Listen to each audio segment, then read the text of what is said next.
The dust of Elkhorn Crossing was the color of old blood. It was a fine reddish powder that crept into everything that settled on the warp-clappered storefronts and on the cracked leather of saddles baking in the afternoon sun. It gathered in the seams of a man's boots and in the lines of a man's face and in the spaces between a man's thoughts until the land itself became indistinguishable from the people who tried to live on it. It was the spring of 1878, and the Montana Territory was still a place where the earth had not yet decided whether it would tolerate the presence of human beings. The mountains rose in every direction, impossibly vast, their peaks still crowned with the winter's last stubborn snow. The sky overhead was so white and so blue it made a person feel either free or terribly, irreversibly small. On most days, the Dunmore brothers felt both. There were four of them standing on the platform of the Overland Stagecoach office, arranged in a loose formation that was less deliberate than instinctive, the way cattle arrange themselves against a coming wind. They had been standing there for the better part of an hour, though none of them would have admitted to arriving early. The stagecoach from the railhead at Bozeman was due before noon, and the clock above the land office already showed 1:15. Virgil Stubbs, the driver, was famous for two things in the territory: chewing tobacco with the dedication of a man performing sacred ritual, and never once in his career arriving on schedule. Caspian Dunmore stood at the front of the group, slightly ahead of his brothers. He always stood slightly ahead, slightly between them and whatever was coming. It was not a conscious choice. It was simply the architecture of his life. The way load-bearing walls do not choose to hold up a roof, but are built for the purpose and cannot do otherwise. He was 30 years old, though the land had carved him into something that looked both older and more permanent than 30. He stood 6 feet and 6 inches tall, with shoulders that could block a doorway and hands that had split more fence rails than he could count. His face was the kind that women in dime novels would call handsome, but in person it was something more complicated than handsome. It was a landscape. The sun had etched deep lines around his eyes and mouth. Wind and worry had done the rest. His jaw was square and perpetually set, as though he were clenching against some invisible pain he had long since stopped noticing, and his eyes were deep amber, the color of whiskey held up to firelight. They carried a weight that had nothing to do with his physical size. They carried 6 years. 6 years ago, his parents had died. It had been January, the kind of Montana January that turned the air into something solid and sharp, a living thing that cut through clothing and skin and bone and found the warm places inside a person and froze them. His father and mother had been returning from town in the wagon when the blizzard hit.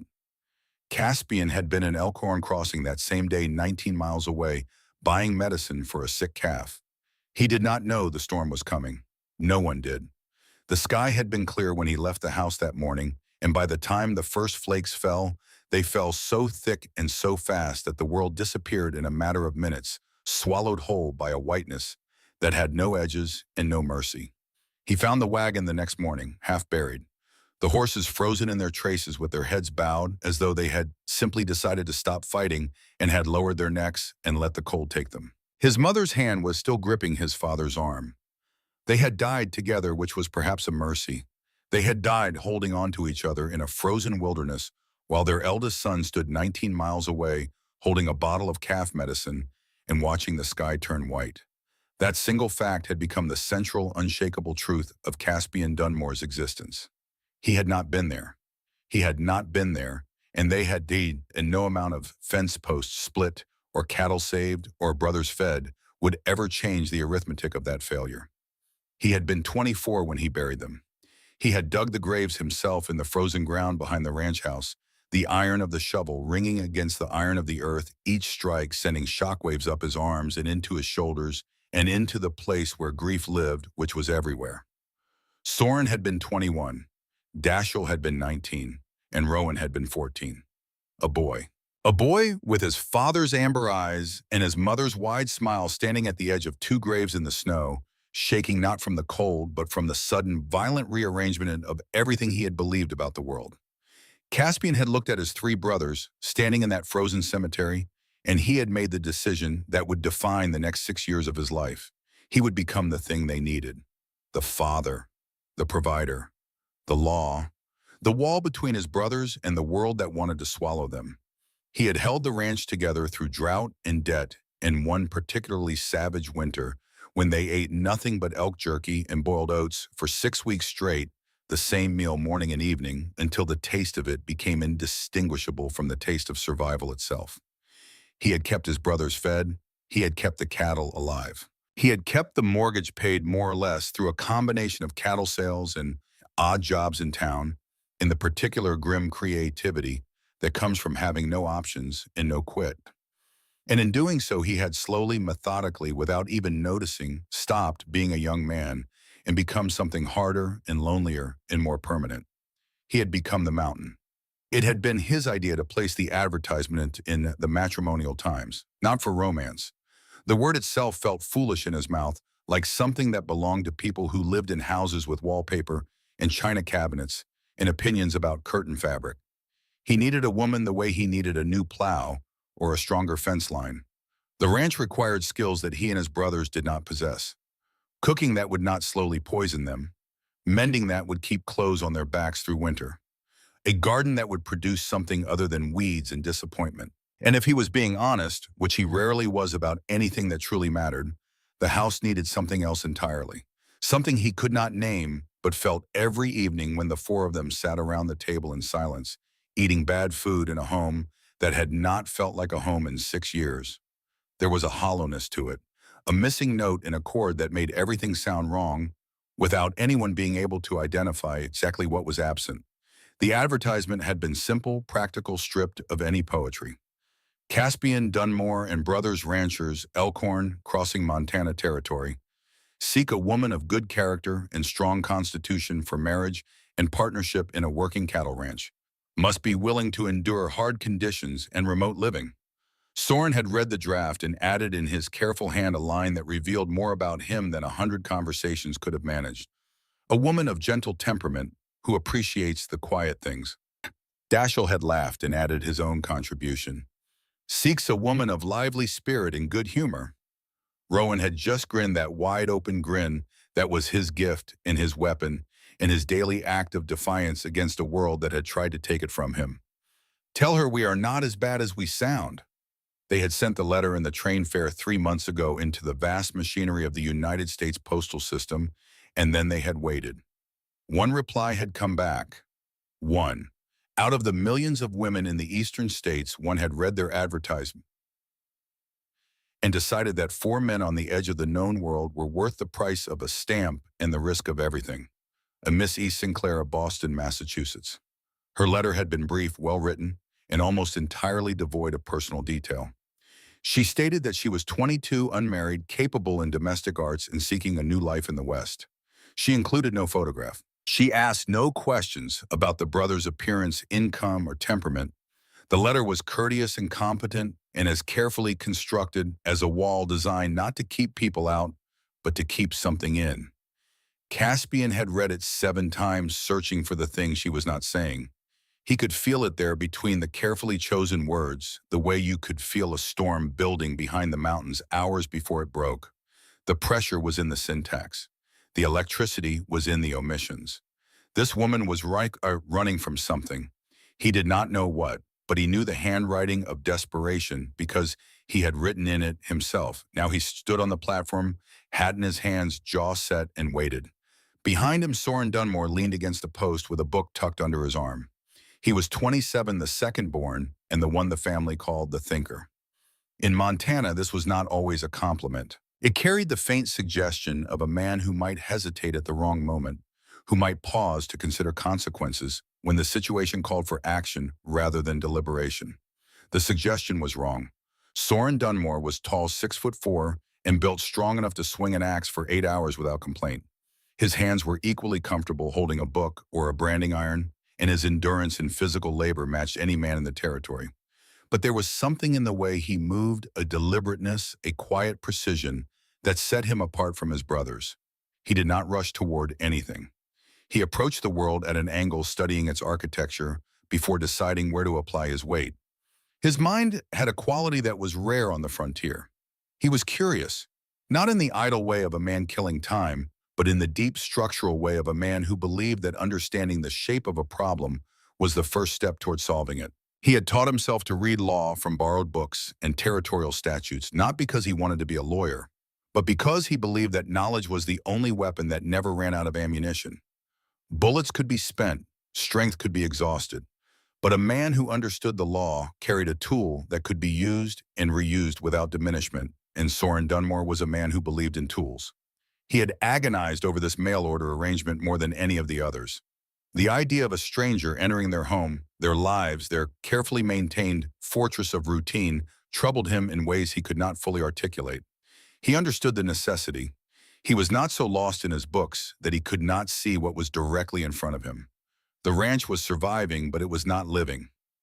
There was a difference between the two, and the difference was the thing that sat at their empty table every evening and breathed its cold breath into every room of the house. But he also understood the risk.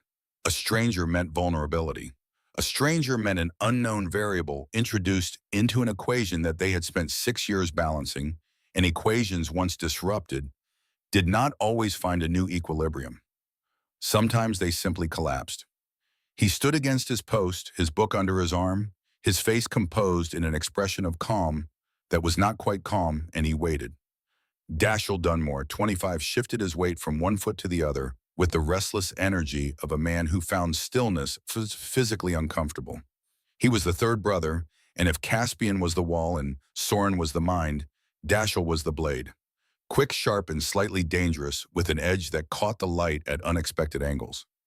He had his mother's lighter coloring, brown hair shot through with sun-bleached gold, and eyes that held a perpetual flicker of mischief, as though he were always in on a joke the rest of the world had not yet heard. His face was handsome in a way that was more accessible than Caspian's granite severity, more animated than Soren's quiet composure. People trusted Dashiell's face. This was depending on the circumstances, either their good fortune or their grave miscalculation. He was the charmer, the talker, the one who could walk into a saloon full of strangers and walk out with 3 new friends and someone else's pocket watch, usually with the owner's grudging admiration included in the transaction. He played poker with a skill that bordered on artistry, reading the subtle languages of twitch and hesitation and false confidence that other players broadcast without knowing, and he had once talked a cattle rustler into returning a stolen horse by convincing the man through 20 minutes of earnest and entirely fabricated conversation that the horse was cursed with a disease that would spread to every animal in the rustler's herd within a week. The rustler had brought the horse back the following morning, tied it to the fence post, and left the territory entirely. Dashiell had agreed to the mail order scheme the way he agreed to most things. On impulse, with a grin, and with the unshakable confidence that whatever happened would at minimum be entertaining. Life on the frontier was many things, but it was rarely entertaining, and Dashiell Dunmore valued entertainment the way his brothers valued land, or knowledge, or duty. But beneath the bravado and the quick smile and the easy charm was something harder and more serious. Dashiell was beneath everything the most observant of the 4 brothers. He read people the way Soren read books, quickly, thoroughly, and with an eye for what lay beneath the surface. It was a skill he had learned at poker tables and perfected in the hard school of frontier survival, where a man who could not read the intentions of a stranger was a man who would not survive long enough to learn from his mistake. Very little escaped Dashiell Dunmore's notice, and nothing escaped it twice. And then there was Rowan. Rowan Dunmore was 20 years old, and the territory had not yet managed to knock the shine off him. He was the youngest, the baby, though at 6'3" and still growing, he was no one's idea of a child.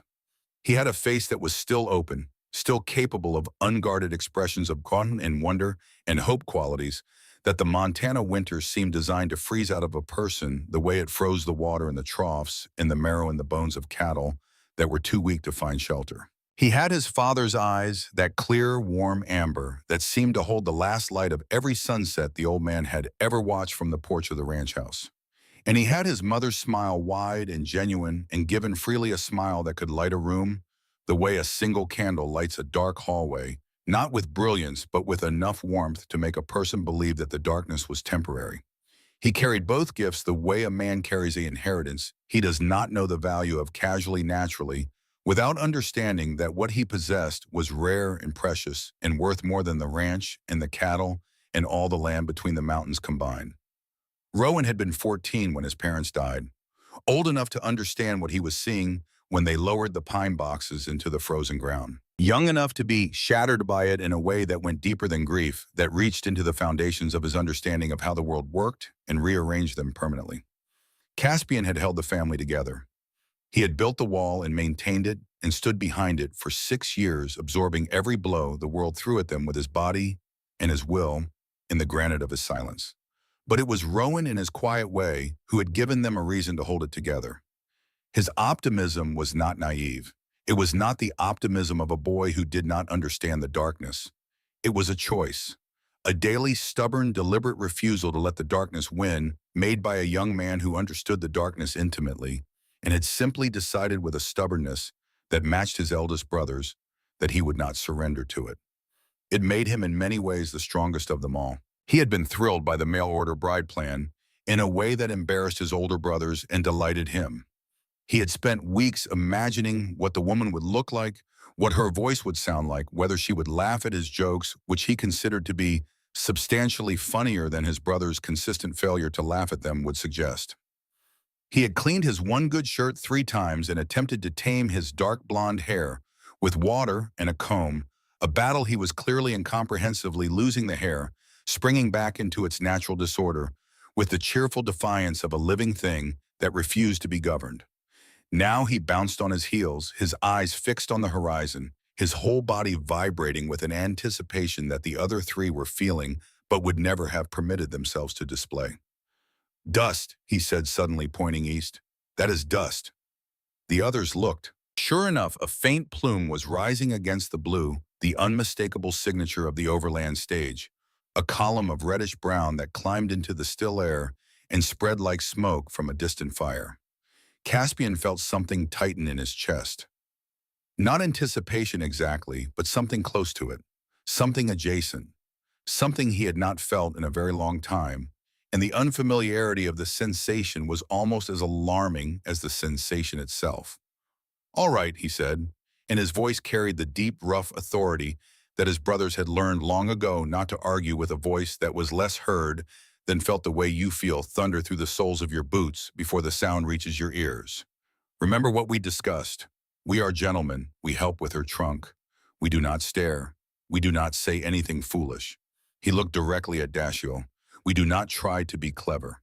"I am never trying," Dashiell said with a grin that contained approximately 0% remorse. "It is natural." "Try smiling, Casp," Rowan added, his own smile already in full operation. "It will not crack your face, probably." Caspian did not smile. He set his jaw and turned to watch the approaching dust cloud, and he tried very hard not to think about the fact that his heart was beating faster than it had in 6 years, hammering against his ribs with an urgency that felt less like anticipation and more like a warning. The stagecoach came around the bend in the road like a ship rounding a headland, all groaning wood and thundering hooves, in the particular theatrical violence that seemed to attend every arrival and departure in the Montana Territory. It was a battered Concord coach. Its red paint sun faded to the color of a bruised sunset, pulled by a team of 4 horses that looked as though they had strong opinions about their current employment and were considering filing a formal complaint. Virgil Stubbs sat on the box, one foot braced against the brake, a stream of tobacco juice arcing expertly into the wind with the practiced accuracy of a man who had been spitting from moving vehicles for 30 years and considered it both a skill and an art form. "Whoa up," he bellowed, hauling the team to a shuddering halt in a spray of gravel and dust that engulfed the platform in a momentary cloud of red. The horses stamped and snorted, tossing their heads against the traces with the irritable energy of animals who had been pulling a heavy coach over bad roads for 6 hours and were deeply unimpressed with everything about the situation. Virgil spat once more, surveyed the 4 men on the platform with an expression of undisguised amusement, and announced in a voice that could have been heard in the next county, "Got a delivery for the Dunmore boys. Handle with care, I would say." The door of the coach swung open. In time for Caspian, Dunmore seemed to slow to the speed of honey falling from a spoon. The woman who emerged was not what any of them had expected. She was small. That was the first thing that registered, the first fact that his mind grabbed hold of as it tried to process the reality of the person who was climbing down from the coach and into his life. Small in the way that a wren is small, delicate boned and finely made, as though assembled from materials more precious than the common clay from which most people seem to be constructed. She could not have been more than 5 feet and 3 inches tall, and standing on the platform of the stagecoach office surrounded by 4 men who collectively represented over 26 feet of frontier masculinity, she looked like a porcelain figurine placed accidentally on a shelf of cast iron.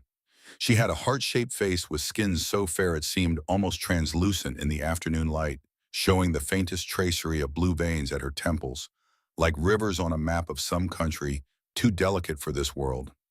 Her eyes were large, a deep cornflower blue that held a dozen emotions at once: wonder and fear and intelligence, and a desperate, carefully hidden hope that she was trying to push down beneath the surface the way you push a cork beneath water, succeeding temporarily but never permanently, the hope always bobbing back up and showing itself before she could force it down again. Her hair was honey blonde, pulled back in a modest arrangement that was losing its battle with the wind, soft tendrils escaping to frame her face and catch the sunlight like threads of spun gold. It was the kind of hair that a man's fingers would itch to touch, and Caspian became suddenly painfully aware of his own hands, massive and calloused, and rough hands that had pulled calves from mud and split fence rails and dug graves in frozen ground, and he curled them into fists at his sides as though he could hide them from view.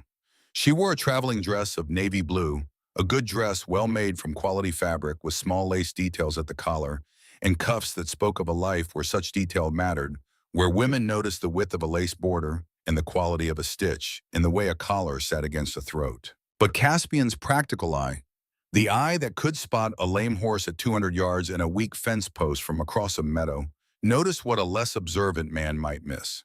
The dress was slightly worn at the elbows, the fabric thinned by use to a shade lighter than the rest.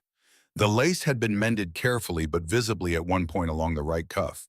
And though the dress was of fine cut, it was the only fine thing about her. Her carpetbag was battered, its leather cracked, and its buckles dull. Her shoes were scuffed, the soles worn thin on one side in a way that suggested miles of walking on hard surfaces. She wore a single piece of jewelry, a small cameo brooch at her throat, and she touched it unconsciously as she stepped down from the coach the way a person touches a talisman, seeking the comfort of a familiar object in an unfamiliar world. She was beautiful. That fact struck Caspian like a physical blow, unexpected and unwelcome, and arriving with a force that rearranged his internal landscape in ways he was not prepared to accommodate. Women in mail-order catalogs were described in words designed to manage expectations: pleasant countenance, hardy constitution, a face that reflects good character and honest living. Elowyn Sinclair looked like she had spawned out of a painting in a Boston museum and walked across 2,000 miles of increasingly hostile terrain until she arrived here on this dusty platform in this rough and broken town surrounded by men whose idea of personal grooming involved a basin of cold water and a prayer. The disconnect between her appearance and the raw, rough world she had just entered was so profound it was almost comical. Almost. But Caspian did not laugh, because the second thing he noticed about Elowyn Sinclair, the thing that hit him even harder than her beauty, was that she was terrified. She stood on the step of the coach, clutching her carpet bag in one hand and a battered wicker basket in the other, and she looked at the four Dunmore brothers the way a person looks at the edge of a very high cliff. Not with the casual fear of someone who is nervous about meeting strangers, with the profound structural terror of someone who has made an irrevocable decision and is only now, in the moment of consequence, understanding what that decision actually means. Four mountain men. Four men who collectively looked as though they had been carved from the mountains themselves, from the granite and the iron and the ancient unyielding stone that formed the spine of the continent. She had read Caspian Dunmore and Brothers in the advertisement and understood the word brothers abstractly as a concept. The physical reality of them, a row of men who stood like a wall of sun-bronzed granite across the platform, each one taller than any man she had likely ever met in the drawing rooms and lecture halls of Boston, was something for which no amount of imagination could have prepared her. Her face held the expression of a woman who was gathering every ounce of courage she possessed, pulling it together from the scattered corners of her exhaustion, and her fear assembling it into something that would hold long enough to get her through the next 5 minutes. And then the next 5. And then the next. Rowan was the first to move. He stepped forward with the natural, unself-conscious friendliness that was his gift, the ease of a man who had never learned to be suspicious of his own warmth, and he extended his hand. Miss Sinclair, welcome to Elkhorn Crossing. I am Rowan Dunmore. We are real glad you are here.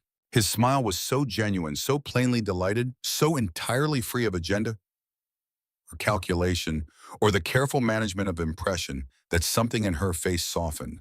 The terror did not vanish, but it shifted the way a landscape shifts when a single cloud moves and the sunlight falls differently across the terrain. She took his hand, and Caspian, watching from his position at the front of the group, noticed that her fingers were trembling. Thank you, Mr. Dunmore, she said.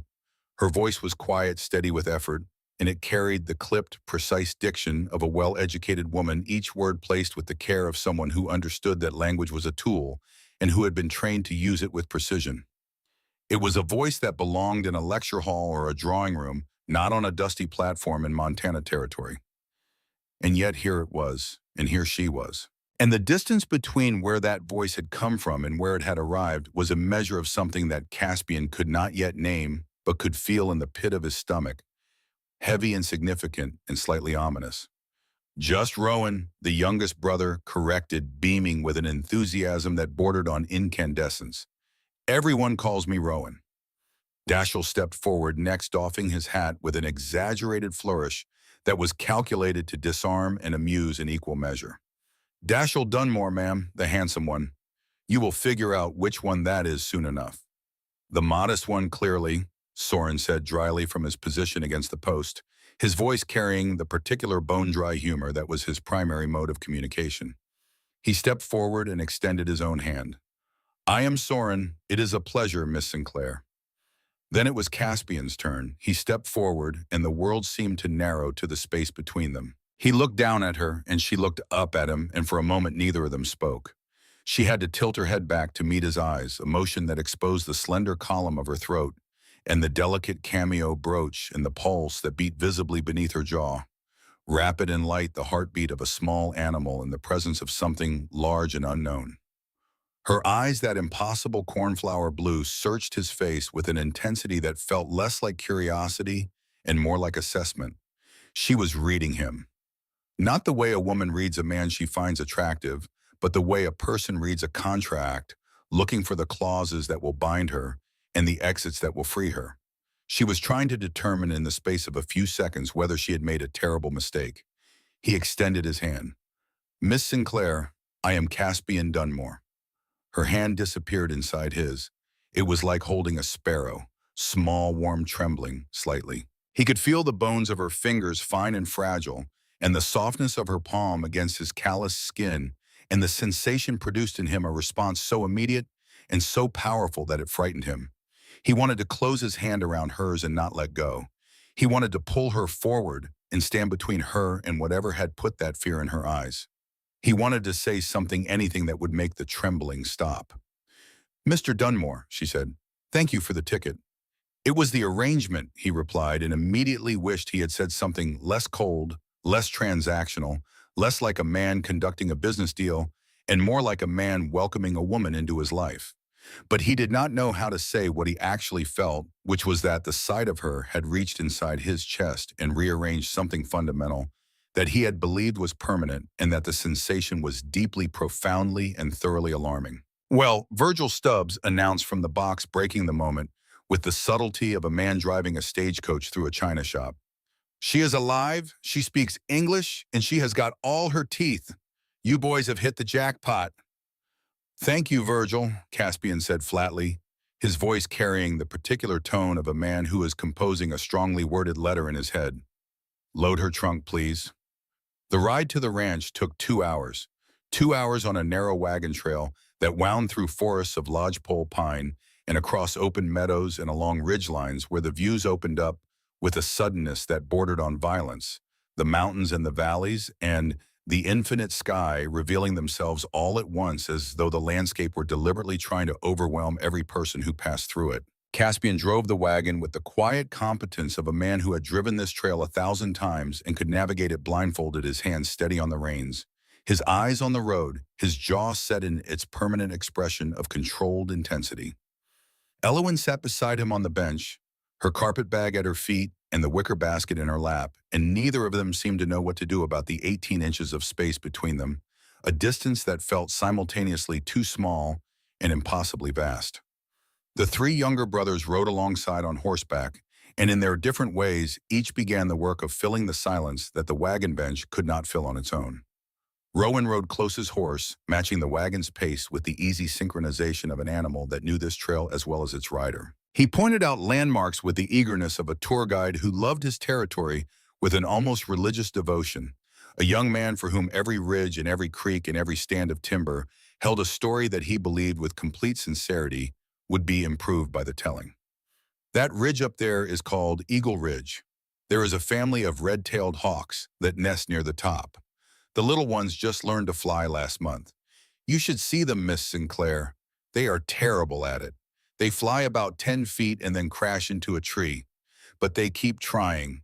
Every day they get a little farther before they crash. Elowen smiled, and the smile transformed her. It moved across her face like sunlight breaking through cloud cover, changing the geography of her features from guarded and wary to something luminous and warm and unexpectedly heartbreakingly young. She was 22 years old, and the smile reminded everyone who saw it that 22 was not old, that 22 was barely a beginning to another. The caution and the fear and the careful composure she wore like armor were things that had been added to her, not things that belonged to her.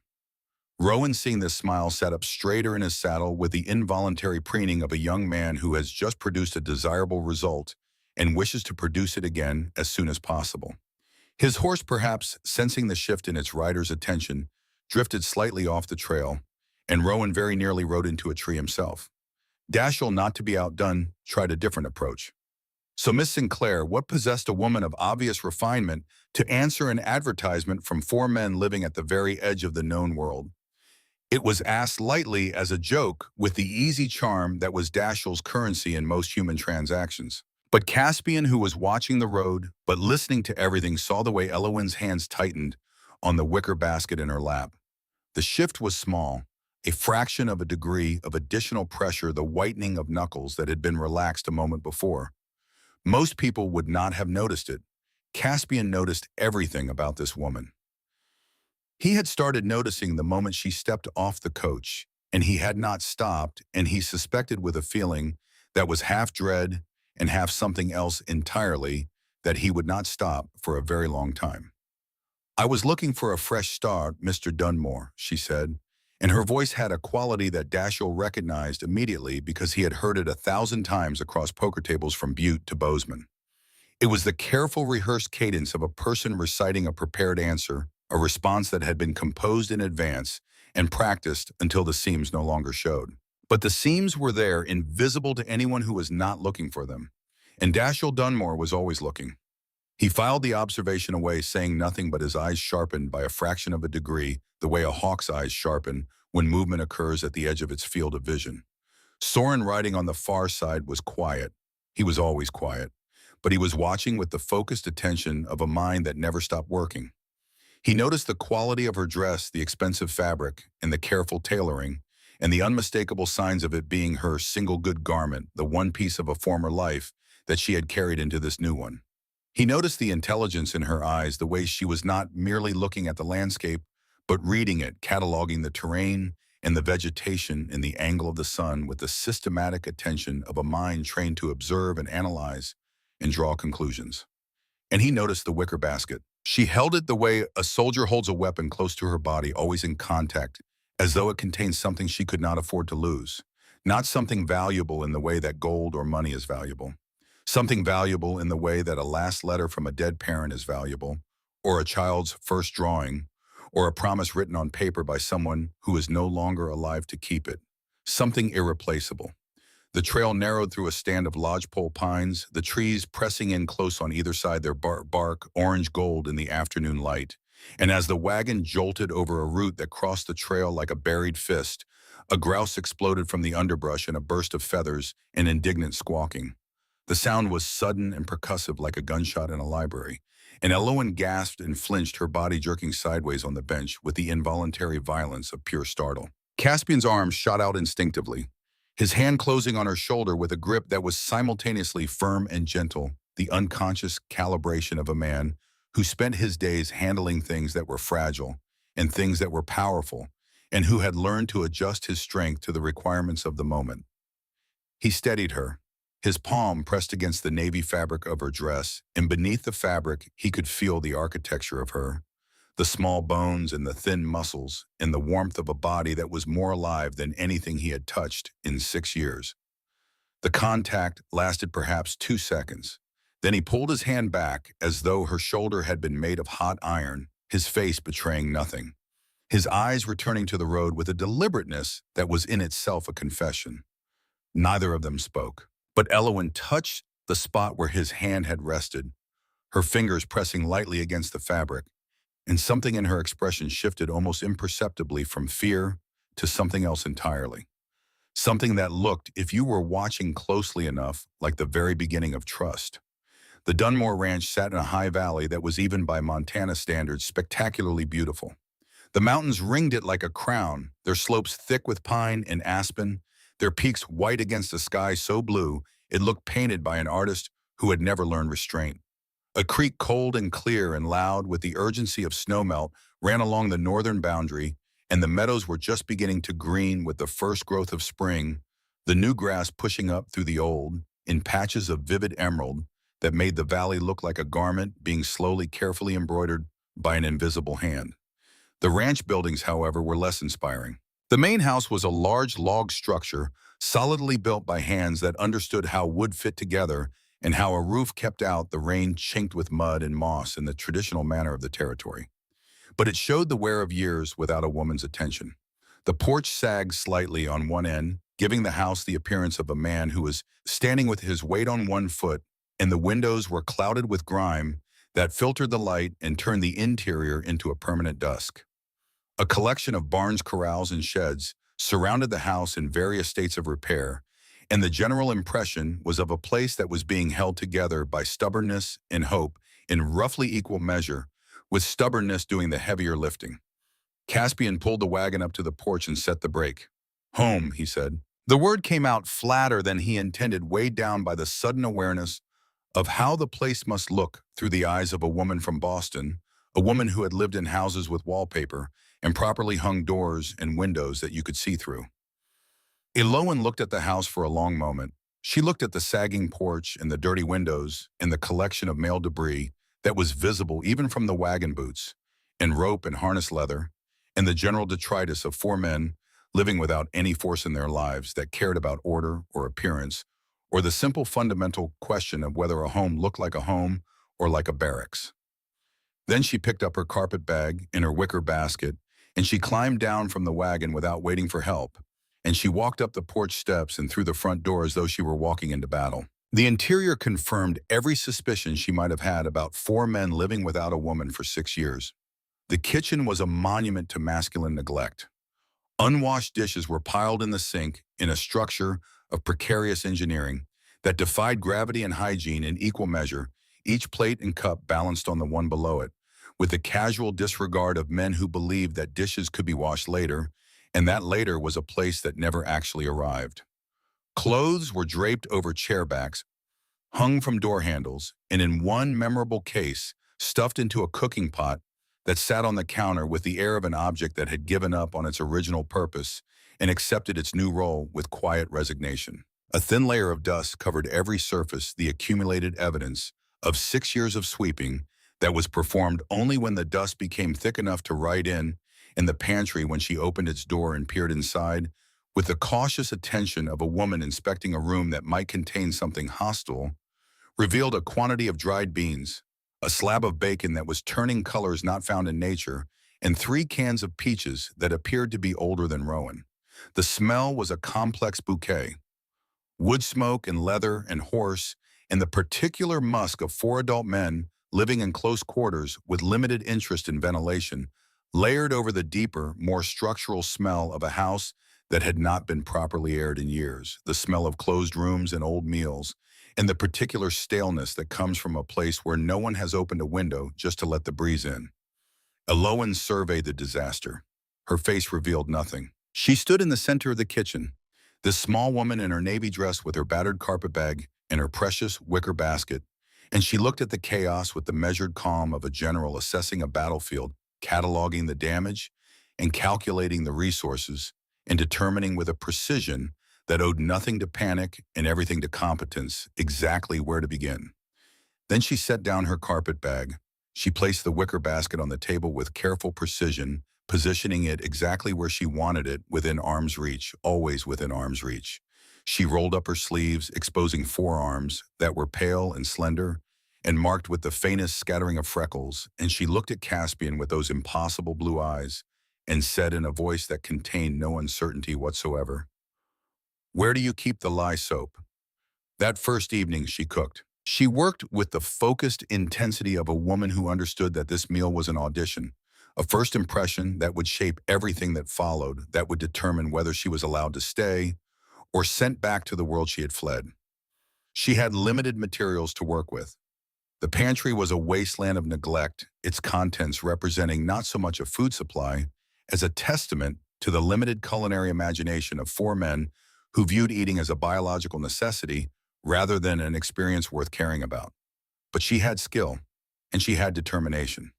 And from the unpromising contents of the Dunmore pantry, she produced a stew that was by any reasonable standard a minor miracle. She used the dry beans and the questionable bacon and a handful of wild onions she had spotted growing near the porch steps during her walk from the wagon, and she cooked them slowly, patiently, with the attention of a woman who understood that good food was not about expensive ingredients, but about care, about the willingness to stand over a pot and adjust and taste and wait and adjust again until the thing in front of you became something worth eating.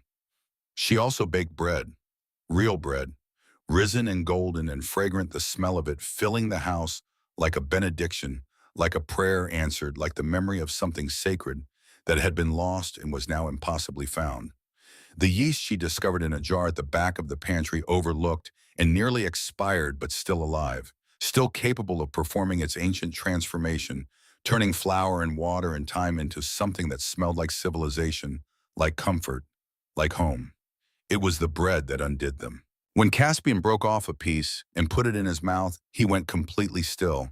His eyes closed. His jaw stopped its perpetual clenching. The granite of his face cracked not dramatically, not in the way that dams break or cliffs collapse, but in the quiet way that ice thaws in spring, slowly from the inside out, the warmth finding its way through layers of frozen resistance until something that had been locked in place for years shifted and moved and became for just a moment fluid. He did not speak. He did not need to. The bread said everything that needed saying, and it said it in a language that predated words, the language of nourishment and care, and the fundamental human truth that the act of feeding someone is an act of love, whether the person feeding and the person being fed are willing to call it that or not. Rowan ate 3 pieces before anyone could stop him, tearing the bread with his hands and pushing it into his mouth with the unashamed appetite of a young man who had been hungry for something he could not name for 6 years and was only now with the first bite, understanding what that hunger had been.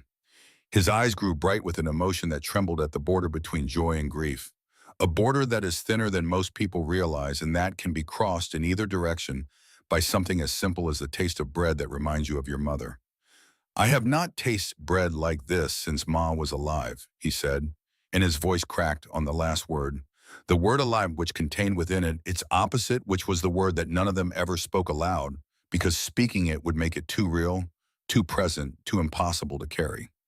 Eloan had to turn away quickly so they would not see her face. She turned toward the stove and gripped the edge of the counter and held herself there very still, while something moved through her that she could not afford to show. Not yet. Not to these men she did not yet know. In this house she had not yet earned the right to weep in. She breathed. She composed herself. She turned back with her armor, reassembled her expression, one of practical satisfaction, as though the bread were simply bread, and the boy's tears were simply the natural response to good baking, and none of it meant anything more than that. But she knew, and they knew, and the bread sat on the table between them like a bridge between the old world and the new, and everyone in the room understood without saying it that something had changed. She had also made a mistake. In her determination to impress, in her need to prove her worth on the first night, to establish beyond any doubt that she was not a liability, but an asset, not a burden, but a gift, she had used nearly all of the flour. enough to last 2 weeks under the careful rationing that frontier life demanded. She had used it in a single evening of baking because she did not know. She had never had to think about flour as a finite resource, something to be measured and hoarded and stretched across weeks of isolation between supply runs to a town that might or might not have flour in stock when you arrived. In Boston, flour was something you bought at a shop on the corner. Here, flour was a calculation of survival measured in cups that translated directly into days of life. And she had spent 2 weeks of life in a single evening without knowing she was spending anything at all. Later that night, when Elowen had retired to the small room they had prepared for her, a room that had been Rowan's until he volunteered to sleep in the loft above the barn, with the enthusiasm of a young man who considered any arrangement that brought a woman into the house to be worth any personal sacrifice. Caspian stood in the pantry, staring at the nearly empty flour bin. He stood there for a long time. The lamplight threw his shadow against the wall, a shadow so large it filled the room, and he looked at the thin layer of flour at the bottom of the bin, and he performed the calculation that he had been performing every day for 6 years. The calculation of how much was left and how long it needed to last and whether the difference between those two numbers was survivable. Dashiell found him there. The third brother leaned against the pantry door frame, arms crossed his face, holding an expression that was for once free of mischief. He had already done the same calculation. He was the one who kept the inventory in his head, who knew without looking how many pounds of coffee remained and how many cans of beans and how many weeks they could last if the supply run was delayed by weather or disaster or the simple grinding unpredictability of life at the edge of the world. She used most of the flour, Caspian said. His voice held no anger. It held no judgment. It held only the flat pragmatism of a man accustomed to calculating survival in pounds and ounces, a man for whom every resource was a number, and every number was a line between the living and the dead. She does not know, Dashiell said. She has never lived like this. No, Caspian agreed. She has not. It was not a criticism. It was an observation delivered in the quiet space between two brothers who understood each other well enough to communicate in fragments, and it carried within it a question that neither of them spoke aloud. What kind of life had she lived, this woman with fine hands and a fine dress and the haunted eyes of someone who has lost everything? What world had she come from where flour was not a matter of survival, but a commodity, so common it could be used without thought, without calculation, without the constant awareness that every cup spent was a cup that might be needed later and might not be available? And what had happened in that world to send her here to the end of the earth, to a house full of strangers, with nothing but a battered carpet bag and a wicker basket and a letter that said almost nothing about who she really was? Caspian closed the lid of the flour bin. He stood in the dim pantry and listened to the silence of the house, a silence that was already different from the silence of yesterday, already altered by the presence of another breathing body, another heartbeat, another set of footsteps that had walked across floors that had known only the heavy tread of men for 6 years. He went to bed. He did not sleep. That night, long after the house had gone quiet and the fire had burned down to embers that pulsed with a slow red heartbeat in the darkness, Caspian sat across the kitchen table from Elowen Sinclair and began the conversation that would change the course of both their lives. She had come out of her room. He did not know why. Perhaps the unfamiliar sounds of the house had kept her awake, the settling of logs and the distant cry of coyotes, and the particular creaking of a structure that was alive in the way all wooden buildings are alive, expanding and contracting with the temperature, breathing with the wind. Perhaps it was something else. Perhaps she simply could not sleep in a bed that was not hers, in a room that was not hers, in a life that was not yet hers and might never be. She found him at the table sitting in the dark, and she had stopped in the doorway, with her shawl pulled around her shoulders and her feet bare on the cold pine floor, and for a moment they had looked at each other across the dim room, with the wary attention of two animals meeting at a water source, each unsure whether the other represented safety or danger. "I could not sleep," she said. "Nor I," he replied. She sat. He lit the lamp. The flame caught and steadied, throwing shadows that made the room feel smaller, more intimate, a space carved out of the darkness where two people could speak without the audience of the day. She sat with her hands folded in her lap, her back straight, her chin raised with a dignity that was clearly costing her considerable effort. He sat with his forearms on the table, his massive hands loosely clasped, watching her with the same careful attention he gave to a landscape he was trying to read for signs of weather. "Miss Sinclair," he began, "you are not what we expected." "I could say the same, Mr. Dunmore." There was the ghost of something in her voice. Not quite humor, but an awareness of the absurdity of their situation that surprised him. The awareness that a woman from Boston was sitting across a table from a man who could lift a fence post with one hand in a kitchen that smelled of fresh bread, an old horse in a house at the edge of the wilderness, and that neither of them had any framework for what was supposed to happen next. "You are educated," he said, and it was not a question but a statement, a card laid face up on the table. "You are not a farmer's daughter or a factory girl. That dress is fine cloth, even if it is the only one you own. You speak like a woman who has read books and sat in parlors and had conversations about things more interesting than the price of feed." He paused, and when he continued, his voice was quieter, stripped of its habitual authority, carrying instead the simple weight of honest observation. "Women like you do not answer advertisements in the matrimonial times unless they are out of options." She said nothing for a moment. The fire in the hearth popped, sending a shower of sparks up the chimney, orange stars rising briefly and then vanishing into the dark throat of the flue. "What are you running from?" he asked. The question hung in the air between them, suspended in the lamplight like a bridge that only one of them could cross. It was not asked cruelly, it was not asked with suspicion or accusation. It was asked with the directness of a man who had spent his life dealing with realities rather than pretenses, a man who preferred to know the shape of a problem before deciding how to face it. She looked at this man, this mountain of duty and silence and carefully maintained distance. She looked at his hands, scarred and calloused, and large enough to crush the cup they were resting beside. She looked at his eyes, amber in the lamplight, carrying 6 years of weight that no one had ever offered to share. And she made a decision, not to tell the whole truth. She was not ready for that, and neither was he. The whole truth was a country too vast to cross in a single night, too dangerous to enter without preparation, too heavy to hand to a stranger and say, "Here, carry this for me." But she could tell enough that the foundation between them would be something other than a lie.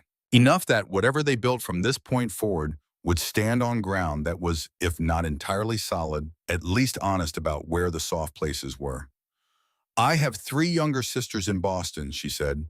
"Josephine is 19, Rosalind is 17, Nell is 15. She paused, and in the pause the room seemed to grow quieter, the shadows deeper, as though the house itself were leaning in to listen.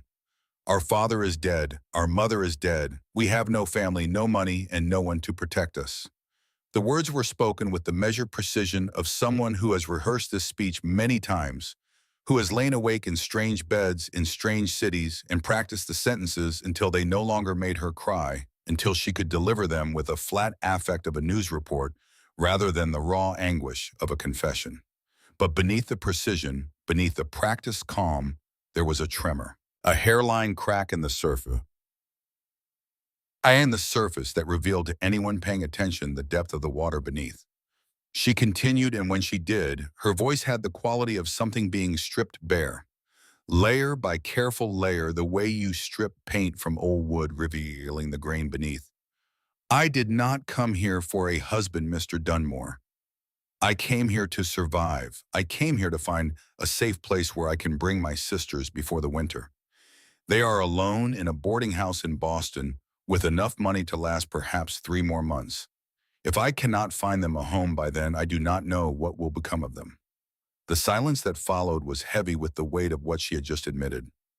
Not just the facts, though the facts were devastating enough. A 22-year-old woman alone, responsible for 3 younger sisters, with no money, no family, no safety net of any kind, crossing a continent on a train ticket purchased by a stranger, answering an advertisement meant for a wife walking into a house of 4 men she had never met.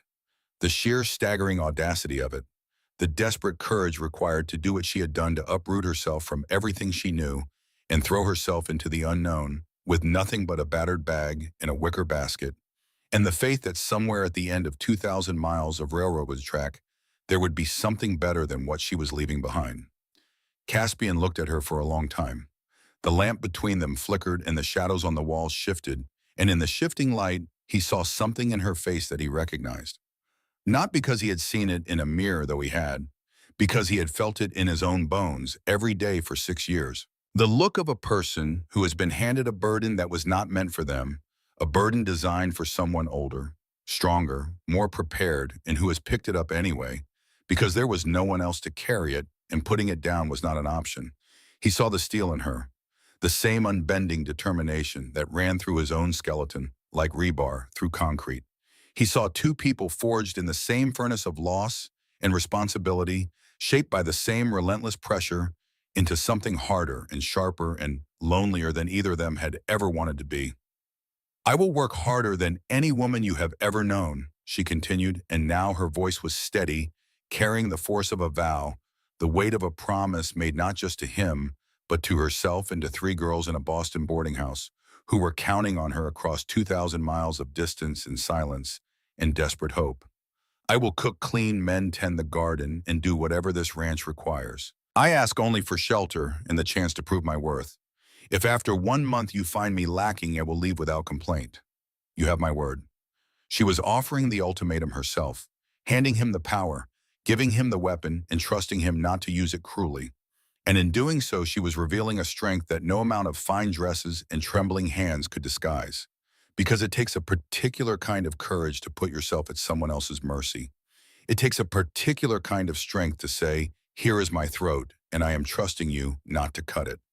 1 month, Caspian said. His voice came out rougher than he intended, scraped raw by something he could not name, some emotion that had no place in the vocabulary of a man who communicated primarily in logistics and silence. You have 1 month to prove this arrangement is not a fool's bargain. After that, we talk about your sisters. Thank you, Mr. Dunmore. Broad, he corrected. The nickname came out before he could stop it. The name his brothers used, the name his mother had used, the name that belonged not to the rancher or the provider or the wall, but to the man beneath all of those things. He looked away immediately after saying it, as though the intimacy of his own name had startled him, as though he had opened a door he had not meant to open and was now standing in the draft. If you are living under my roof, he added, recovering his composure with visible effort, you will call me Broad. He stood. He pushed back from the table with the deliberate movements of a man retreating to safe ground, and he walked to the door. He paused there, his hand on the frame, his back to her. The doorway framed him like a portrait, the massive shoulders and the bowed head and the posture of a man who was carrying something heavy and could not put it down. He wanted to say something else. Something about the bread, about the way it had smelled filling the house, about the way it had tasted in his mouth, warm and real and alive with the yeast's patient work. Something about the way she had walked into his home like a soldier walking into battle, chin up, eyes forward, terrified and unbending. Something about the fact that for the first time in 6 years, the kitchen smelled like a place where someone lived rather than a place where someone merely survived. But the words would not come. They were stuck somewhere behind the granite wall. He had spent half a decade building, trapped in the narrow space between what he felt and what he was capable of expressing, and he did not know how to get them out. He was not sure he wanted to get them out. The wall was there for a reason. The wall was what kept him standing. He left without another word. Elowen sat alone at the table. The lamp flickered and steadied. The house creaked around her, settling into the cold of the Montana night. She pressed her hands together in her lap, fingers interlaced, gripping hard, and she felt the trembling that she had been holding back all evening finally break through. Spreading from her fingers to her wrists, to her arms, a wave of exhaustion and relief and fear that traveled through her body and left her shaking. She whispered into the empty room to a sister who could not hear her across 2,000 miles of darkness and distance and desperate hope. Hold on, Josie. I am going to bring you home. The days that followed moved with the slow, deliberate rhythm of life on a working ranch, each day a repetition of the one before, but altered in small ways that accumulated like snowfall, each flake insignificant on its own, but together capable of transforming a landscape. Elowen threw herself into the labor with a ferocity that surprised everyone, including herself. She scrubbed the house from floor to ceiling, attacking the accumulated grime of 6 bachelor years with lye soap and sheer determination, working on her hands and knees with a brush in one hand and a bucket of hot water in the other. her sleeves rolled to her elbows, and her hair escaping its pins, and her face flushed with effort. And something that might, if you were watching closely, have been satisfaction. The kind of satisfaction that comes from doing physical work that produces visible results, from turning chaos into order, from imposing your will on a space and watching it submit. She reorganized the pantry with the systematic precision of an apothecary arranging medicines, each item in its place, each quantity noted and tracked the flour, measured now with a care that revealed she had understood her mistake on the first night and had resolved never to repeat it. She mended clothes with stitches, so small and even that the repairs were nearly invisible. The torn fabric made whole again by hands that understood thread and needle the way her brothers-in-law understood rope and wire. She patched curtains that had been hanging in tatters for years, restored by her attention to something resembling their original purpose.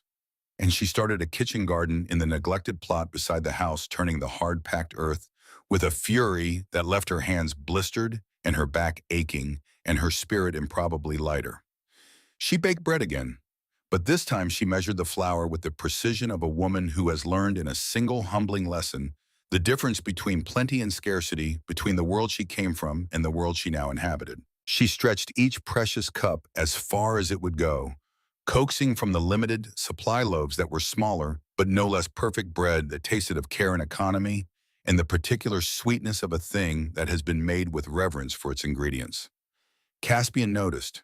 He said nothing, but he noticed the way the flour had been depleted in small measured increments rather than catastrophic ones. And he noticed the bread appearing on the table each evening, and he noticed the woman who made it, and the noticing was becoming a problem he did not know how to solve.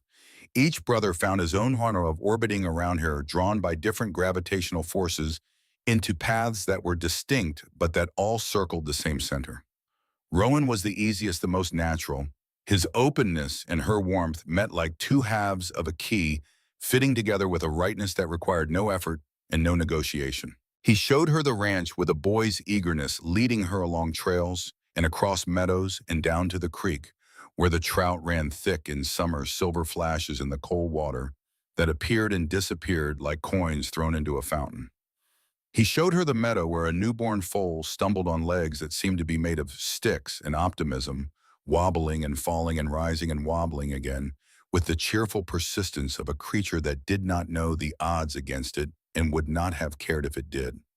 He took her to the ridge where you could stand at sunset and see three mountain ranges stacked against the horizon, like the spines of sleeping giants, purple and gold, and impossibly vast. And she had stood there beside him with the wind in her hair, and her hands shading her eyes and an expression on her face that Rowan would remember for the rest of his life. An expression of a woman seeing for the first time a world large enough to hold the weight she was carrying.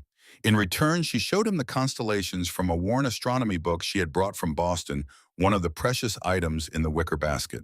They sat on the porch in the evenings after the dishes were washed and the fire was banked and the house was settling into its nightly sounds, and she would point at the sky with one slender finger tracing lines between stars, while he listened with the rapt attention of a student who has found his favorite teacher.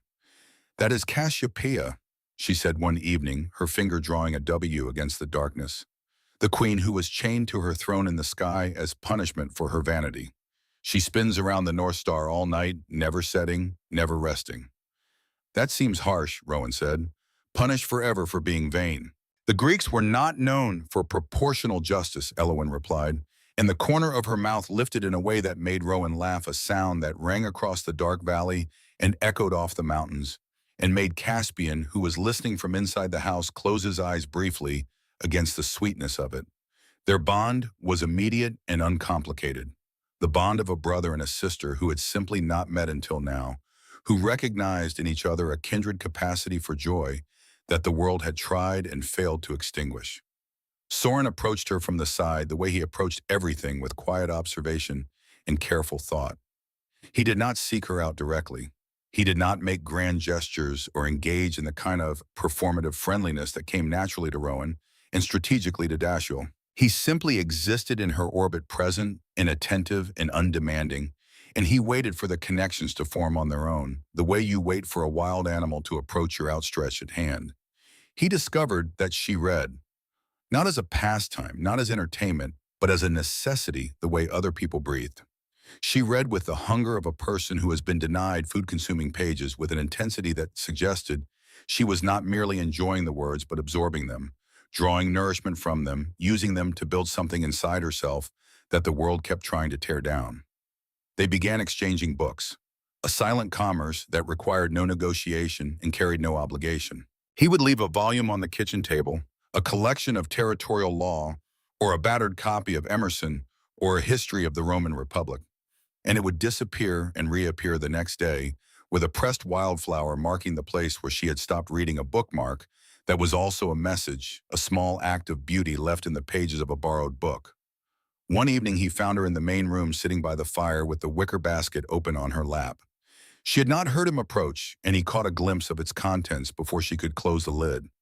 A few books, their spines cracked with use. A pressed flower album, its pages thick and warped with the moisture of preserved petals. Drawing supplies pencils and a small pad of paper. And beneath everything, folded with care, a large, unfinished quilt made of dark blues and grays, somber and beautiful, the colors of deep water and winter sky and the particular shade of twilight that exists for only a few minutes each evening before the darkness takes it. She saw him looking, and her hands moved instinctively to close the basket. The reflexive gesture of a person who has spent too long protecting private things in public spaces. But something in Soren's face stopped her. Something in the quiet respect of his gaze, the absence of demand, the way he looked at the quilt, not with curiosity, but with recognition, as though he understood, without being told, that the object in her hands was not merely an object but a reliquary. "My mother was making it for my father," Elowen said softly. Her fingers traced the fabric, following the lines of stitching with the unconscious familiarity of a person who has performed this motion 1,000 times, seeking comfort in the texture of thread and cloth. She never finished it. Soren saw the depth of pain in her eyes, the particular shade of grief that comes not from a fresh wound, but from an old one that has never properly healed, a wound that has been carried for so long that it has become part of the body, indistinguishable from the bone and muscle that surround it. He asked no more questions, but something passed between them in that moment, a quiet recognition that needed no words, the acknowledgement of two people who felt the world more acutely than was comfortable, and who had learned to carry that feeling in silence, not because they chose silence, but because no one had ever offered to listen. Dashiell waged a different campaign entirely. He was accustomed to charming women with the ease of a man who had never met one he could not disarm. His smile was a weapon, his wit was ammunition, and he deployed both with the natural confidence of a person who has never known a time when his charm did not work the way a bird has never known a time when its wings did not carry it. Elowen's absolute refusal to be impressed by him was both baffling and, to his considerable annoyance, completely intoxicating. "A woman's touch certainly improves this place," he offered one morning, leaning against the kitchen door frame with his most devastating smile, the one that involved a slight tilt of the head and a narrowing of the eyes and a curve of the lips that suggested he knew something amusing and might, if properly encouraged, share it. "A man's effort in the barn would improve it more," she replied without looking up from her bread dough. Her hands worked the dough with a practiced rhythm, push and fold and turn, push and fold and turn, and she did not raise her eyes from the task, which was, Dashiell realized with a start, of more effective rejection than any amount of argument or anger could have achieved. He changed tactics. He left small offerings. A wildflower on the windowsill, placed there while she was outside, a small purple bloom that he had found growing at the edge of the meadow and had picked with a care that he would have denied if anyone had seen him do it. The choicest cut of venison from his hunt, wrapped in cloth and left on the kitchen table with no note and no explanation, a gift that asked for nothing in return and was therefore impossible to refuse without being rude, a strategic calculation that revealed the poker player behind the charmer. She acknowledged none of them, not with words, not with thanks, not with the softening of expression that Dashiell was accustomed to seeing when his gifts landed. But a faint blush crept across her cheeks each time she found one, a rose-colored warmth that spread from her jaw to her temples, and that she tried unsuccessfully to hide behind the curtain of her hair. Dashiell, reading her the way he read a poker table, registered the blush and understood what it meant. Not what a younger or less observant man might have assumed. not attraction, not interest, not the first stirrings of romance.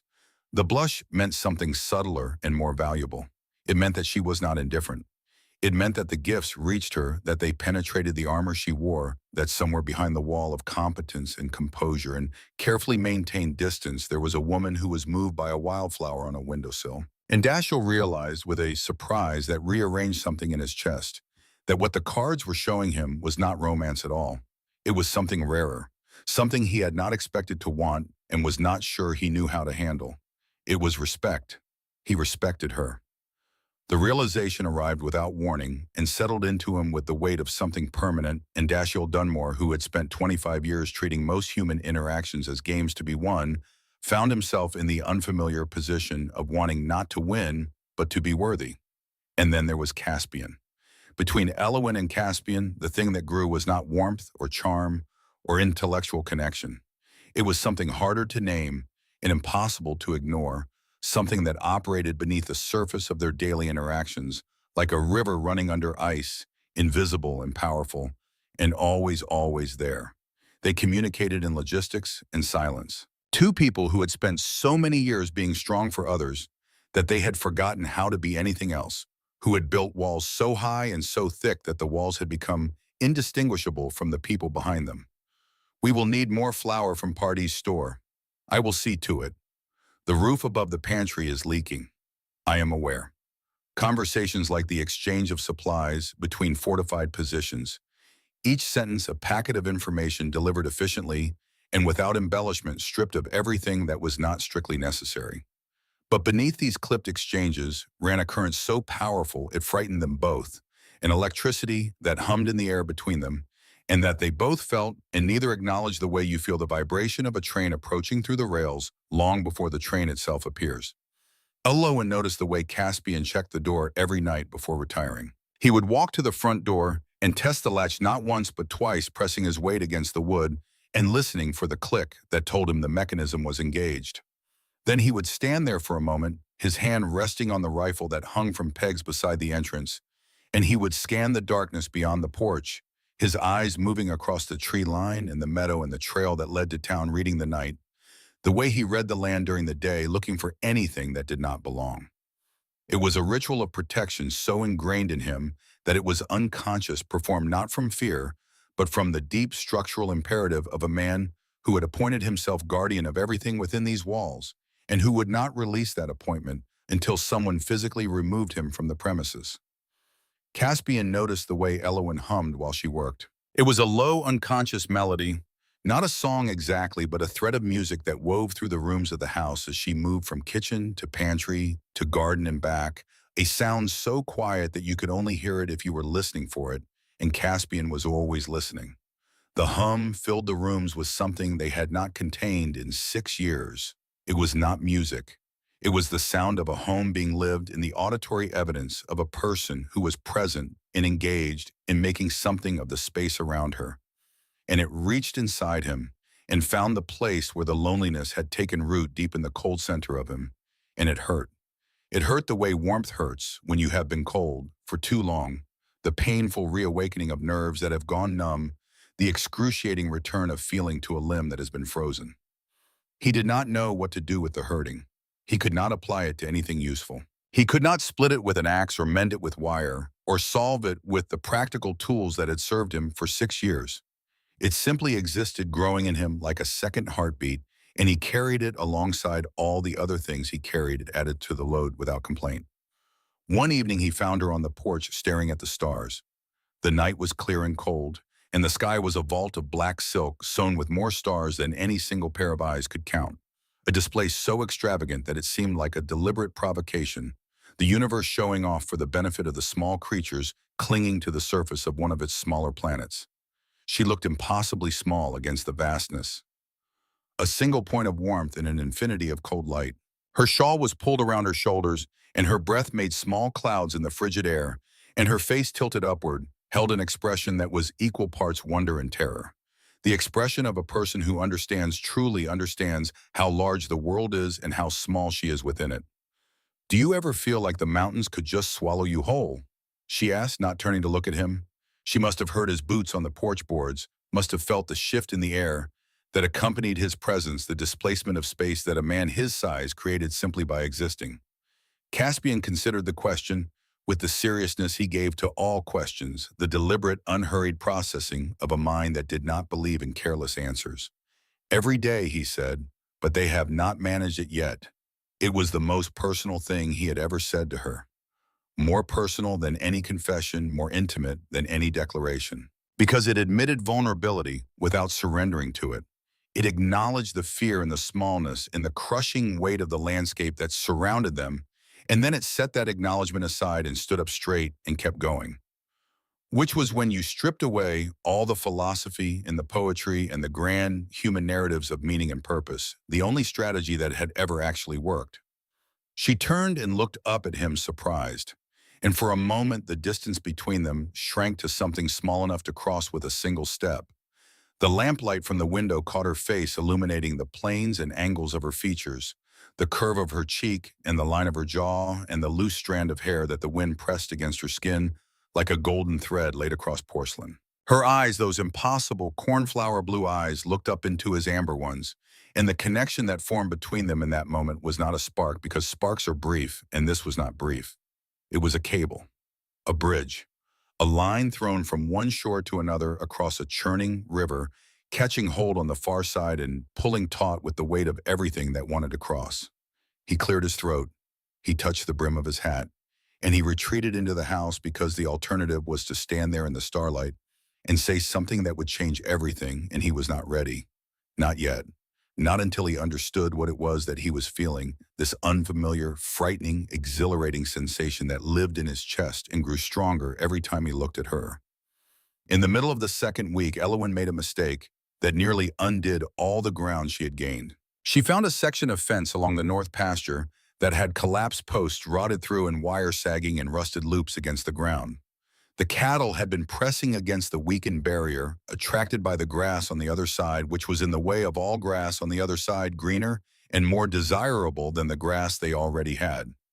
Rather than tell the brothers, rather than walk back to the house and say the north fence is down and needs repair, rather than ask for help from four men whose strength and skill with fence repair was the product of a decade of daily practice, she decided to fix it herself. She had watched them work fences. She had stood at the kitchen window and observed the way they set posts and strung wire, the coordination of muscle and tool and experience that made the work look from a distance straightforward. And she needed, with a desperation that went beyond reason, beyond rational calculation, beyond anything she could have explained to another person without sounding slightly unhinged, to prove that she was not a burden, that she could carry her weight, that she deserved to stay. She spent the better part of a morning wrestling with fence posts and wire, and she was making progress, painful and bloody progress, her hands torn by the wire and her arms aching from the weight of the posts and her back screaming from the unaccustomed labor of digging in hard ground. She was making progress, and the progress was sustaining her. Each post set and each length of wire strung a small victory against the voice in her head that whispered, "You do not belong here. You are not strong enough. You will fail." And then the remaining section of fence gave way entirely. The posts toppled like dominoes, each one pulling the next, the wire snapping, with a sound like a rifle shot that cut through the morning air and sent birds scattering from the trees. And before she could react, before she could do anything other than stand there with her bleeding hands and her aching back and watch the disaster unfold, the cattle that had been pressing against the weakened barrier surged through the gap with the enthusiastic determination of animals who had been dreaming of that greener grass for weeks and were not about to let a collapsed fence slow them down. They scattered across the open meadow like marbles on a tilted floor, heading in every direction at once, 36 head of cattle spreading across the landscape with a speed and purpose that would have been impressive if it were not catastrophic. It took all four brothers and the rest of the day to round them up. Hours of riding and shouting, and the particular exhausting, infuriating, repetitive work of chasing cattle that do not want to be chased back to a place they do not want to be, herding them through gaps and across streams and up slopes while the animals expressed their displeasure through every means available to them, which were considerable. By the time the last steer was back inside the repaired fence line, the sun was low and bloated on the western horizon, and everyone was exhausted and caked in mud and frustration and the particular breed of tiredness that comes from physical labor performed in a state of sustained anger. Caspian found Elowen standing by the corral. Her torn hands were pressed against her apron, the fabric spotted with blood from the wire cuts that crisscrossed her palms and fingers. Her face was a mask of misery and shame composed with the rigid control of a woman who would rather die than cry in front of these men, who would rather stand here bleeding and humiliated than show the weakness that she believed with the conviction of a person who has been carrying everything alone for too long would be the thing that finally proved she did not deserve to stay. She expected anger. She had prepared herself for it the way she prepared for everything by building a wall and standing behind it, embracing for impact. She knew the cost of what she had done. A full day of work lost, 4 men pushed to exhaustion, cattle that might have been injured in the stampede, all because she had been too proud to ask for help, too desperate to prove herself, too frightened of being sent away to admit that there were things she could not do alone. His voice when it came was not angry. It was something worse than angry. It was tired, and it was honest, and it carried the weight of a man who was looking at something that hurt him and did not know how to make it stop hurting. "You did not need to prove anything by getting yourself killed," he said. "I am accustomed to handling things on my own," she replied, and her chin lifted the reflexive elevation of a woman who has learned that height, even the metaphorical kind, is a form of defense. Caspian was quiet for a moment. He looked at her hands, torn and bleeding, pressed against the rough fabric of her apron. He looked at her face, rigid with the effort of not breaking. He looked at this small, fierce, impossibly stubborn woman who had crossed a continent to save her sisters and who could not even now even hear. Even after 2 weeks of being fed and housed and treated with nothing but decency, allow herself to believe that asking for help was anything other than surrender. And then, softer than she had ever heard him speak, softer than she had believed his voice was capable of going, he said, "You do not have to be accustomed to that anymore. Not here." She stared at him. The wall behind her eyes did not fall. Walls that have been standing for years do not fall at a single sentence, no matter how gently delivered. But something shifted behind it. A window opened. A crack appeared narrow and letting in only a thin blade of light, but they're real and undeniable. For the first time since she had arrived in Montana, for the first time in years, she allowed herself to consider the possibility that she did not have to carry everything alone, that there were shoulders broader than hers, hands stronger than hers, and that accepting their help was not weakness. It was not surrender. It was not the admission of inadequacy that she had been taught by circumstance and necessity and the relentless pressure of responsibility to believe it was. It was trust. She did not cry, but it was a near thing. The tears pressed against the backs of her eyes like water against a dam, and she held them there, held them by force of will, in the particular stubbornness that was her inheritance and her weapon. And she nodded once, a small motion that contained within it an agreement that neither of them fully understood, but that both of them felt. The second week ended, and the days kept turning, and the fragile thing growing inside the walls of the Dunmore Ranch continued to take root slowly and tentatively, the way all living things take root, in hard ground with effort and patience and the stubborn refusal to stop reaching for the light. It was not love yet, not by any name that any of them would dare to use, but it was the soil in which love grows. Shared work, shared silence, shared meals at a table that was starting to feel full in a way that had nothing to do with food and everything to do with the people sitting around it. On the last night of the second week, long after the house had gone quiet, and the only sounds were the settling of logs and the distant mournful call of a coyote, somewhere in the darkness beyond the meadow, Elowen sat alone in the kitchen by the dying fire. She took out her mother's unfinished quilt and spread it across her lap. The dark blues and grays of the fabric seemed to absorb the firelight, turning the quilt into a pool of shadow. In her hands, a piece of the night sky brought indoors and held in the lap of a woman who was trying with everything she had to hold together a world that kept trying to fall apart.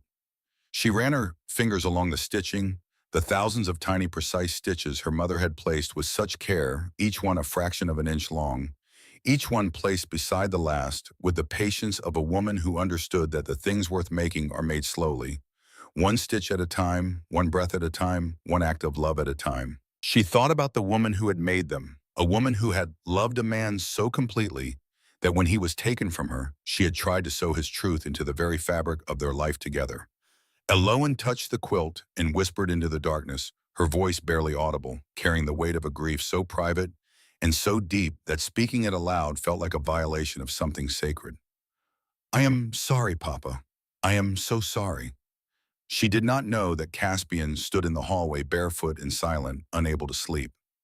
She did not know that he had heard her leave her room and had followed not from suspicion, but from the instinct that had governed his life for 6 years, the instinct that told him when something in his house was not right, when someone under his roof was in pain. She did not know that he stood in the shadows with his back against the wall and his eyes closed, listening to every word she spoke to her dead father, hearing the grief and the guilt and the love and the terrible crushing weight of a promise that she was carrying alone. She did not know that his face, hidden in the darkness, shifted from the careful blankness he wore like a second skin to something deeper and more dangerous. Recognition. He knew in that moment with a certainty that settled into his bones like the cold of a Montana winter, that whatever this woman was carrying, whatever she was running, from whatever secret lived inside that wicker basket and that whispered apology, it would be bigger and darker and more painful than anything she had yet revealed. It was not the poverty or the orphan sisters or the desperate need for shelter that had brought her across a continent. Those were the facts of her situation. The truth of it was something else, something that made a woman whisper apologies to a dead man in the dark, something that put the particular shade of grief in her eyes that he saw there now, a grief that was not merely loss, but guilt, the grief of a person who believes rightly or wrongly that she has failed someone she loved. And he knew something else too, something that frightened him far more than any secret, far more than any complication, far more than the practical calculation of what it would cost to shelter this woman and her troubles and whatever storm was building behind the horizon of her past. He was not going to let her carry it alone. The realization did not arrive with trumpets or revelation. It arrived the way dawn arrives in Montana, slowly and completely filling every corner of the sky until there is no darkness left, and the thing that had been hidden by the night is revealed in its entirety, and you understand that it was always there waiting for the light to find it.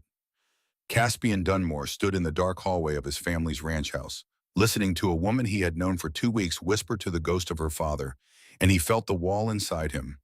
The wall he had built and maintained and hidden behind for 6 years develop a crack that he knew with the certainty of a man who understands the structural properties of walls would never be repaired. He turned away. He walked back to his room on silent feet. He lay down on his bed and stared at the ceiling and listened to the house breathing around him. And he did not sleep and he did not try, because sleep was the province of men whose hearts were not in the process of being quietly, irrevocably rearranged. 3 weeks had passed since Elowen Sinclair stepped off the Overland stage into the red dust of Elkhorn Crossing, and the Dunmore Ranch had become a place she almost did not recognize. The windows, scrubbed clean of 6 years of grime, now caught the morning light and threw it across floors that had been swept and mopped until the pine boards showed their original grain, the pale honey color of wood that had been hidden so long beneath layers of dirt and neglect that its reappearance felt less like cleaning and more like archaeology. The kitchen, once a monument to masculine neglect, smelled perpetually of bread and herbs, and the particular warmth that comes from a stove that is never allowed to go completely cold. A stove that has become the beating heart of a household, radiating heat and comfort, and the promise that someone is here, someone is tending this fire, someone cares enough to keep the embers alive through the night. The garden beside the house, which had been nothing but hard-packed earth and regret when she arrived now, showed neat rows of tiny green shoots pushing through the soil with the stubborn optimism of living things that do not know the odds against them. Elowen had planted carrots and turnips and beans and a row of herbs along the south-facing edge, and she tended them each morning with the fierce attention of a woman who understood that a garden is not merely a source of food, but a declaration, a statement that someone intends to stay, that someone is planting things that will not be ready to harvest for months, which means someone believes she will still be here when the harvest comes. Laughter had returned to the house, not the loud performative laughter of men entertaining themselves in the way that men in isolation learn to do manufacturing noise to fill the silence that would otherwise remind them of everything they are missing. This was different, quieter, more surprising.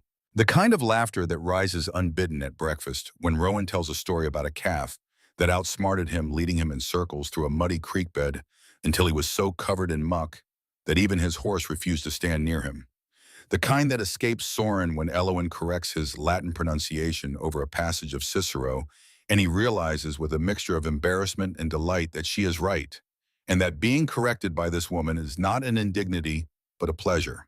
The kind that Dashiell provokes deliberately, lobbing verbal grenades at Eloin across the dinner table, and then sitting back with barely concealed satisfaction when she returns fire with devastating accuracy, her wit as quick and as sharp as his own, her aim considerably better. Even Caspian's granite face had softened by degrees so small they were measurable only by those who knew him well. He did not smile exactly. The muscles of his face did not seem to remember the configuration. But the lines around his eyes had changed their character. They were no longer carved exclusively by worry and weather and the permanent squint of a man who has spent 6 years scanning the horizon for threats. Something else was being written there, etched into his skin by a different instrument, and his brothers noticed and had the good sense not to mention it because mentioning it would have been like pointing out to a mountain that it was slowly and perceptibly beginning to thaw. The month was nearly over. The deadline Caspian had set was approaching like a train on a distant track, visible and inevitable, and no one had spoken of it. The question of whether Eloin would stay had been answered by the house itself, by the bread rising in the oven, and the shirts mended on the line, and the sound of her voice drifting through the rooms like a current of warm air that found its way into every corner and every crack and every cold space that had been cold for too long. To send her away now would be like removing the hearth from a house and expecting it to remain standing. The hearth was not merely a source of heat. It was the thing that made the house a house. Without it, the structure was just wood and nails in empty rooms where the wind came in. But the peace was a lie. Or rather, it was a truth built on an incomplete foundation, a house constructed on ground that looked solid, but that contained beneath the surface fault lines that could shift without warning and bring everything down. Eloin knew this. She knew it the way a person knows the location of a wound constantly, even when the wound is not being touched, even when the day is good and the bread is rising and the youngest brother is making her laugh on the porch. She knew it in the moments between moments, in the silence between one breath and the next, and the knowledge was eating her alive from the inside, consuming the peace she had built, the way fire consumes timber invisibly, at first, then all at once. She still guarded the wicker basket with fierce privacy. She still woke in the dark hours of the morning with her mother's name on her lips and a man's name gasped in fear, a name the brothers could never quite catch through the thin walls of the house, a name that was spoken not in anger but in terror, the way a person speaks the name of the thing they are running from when sleep strips away the defenses and the truth comes flooding through.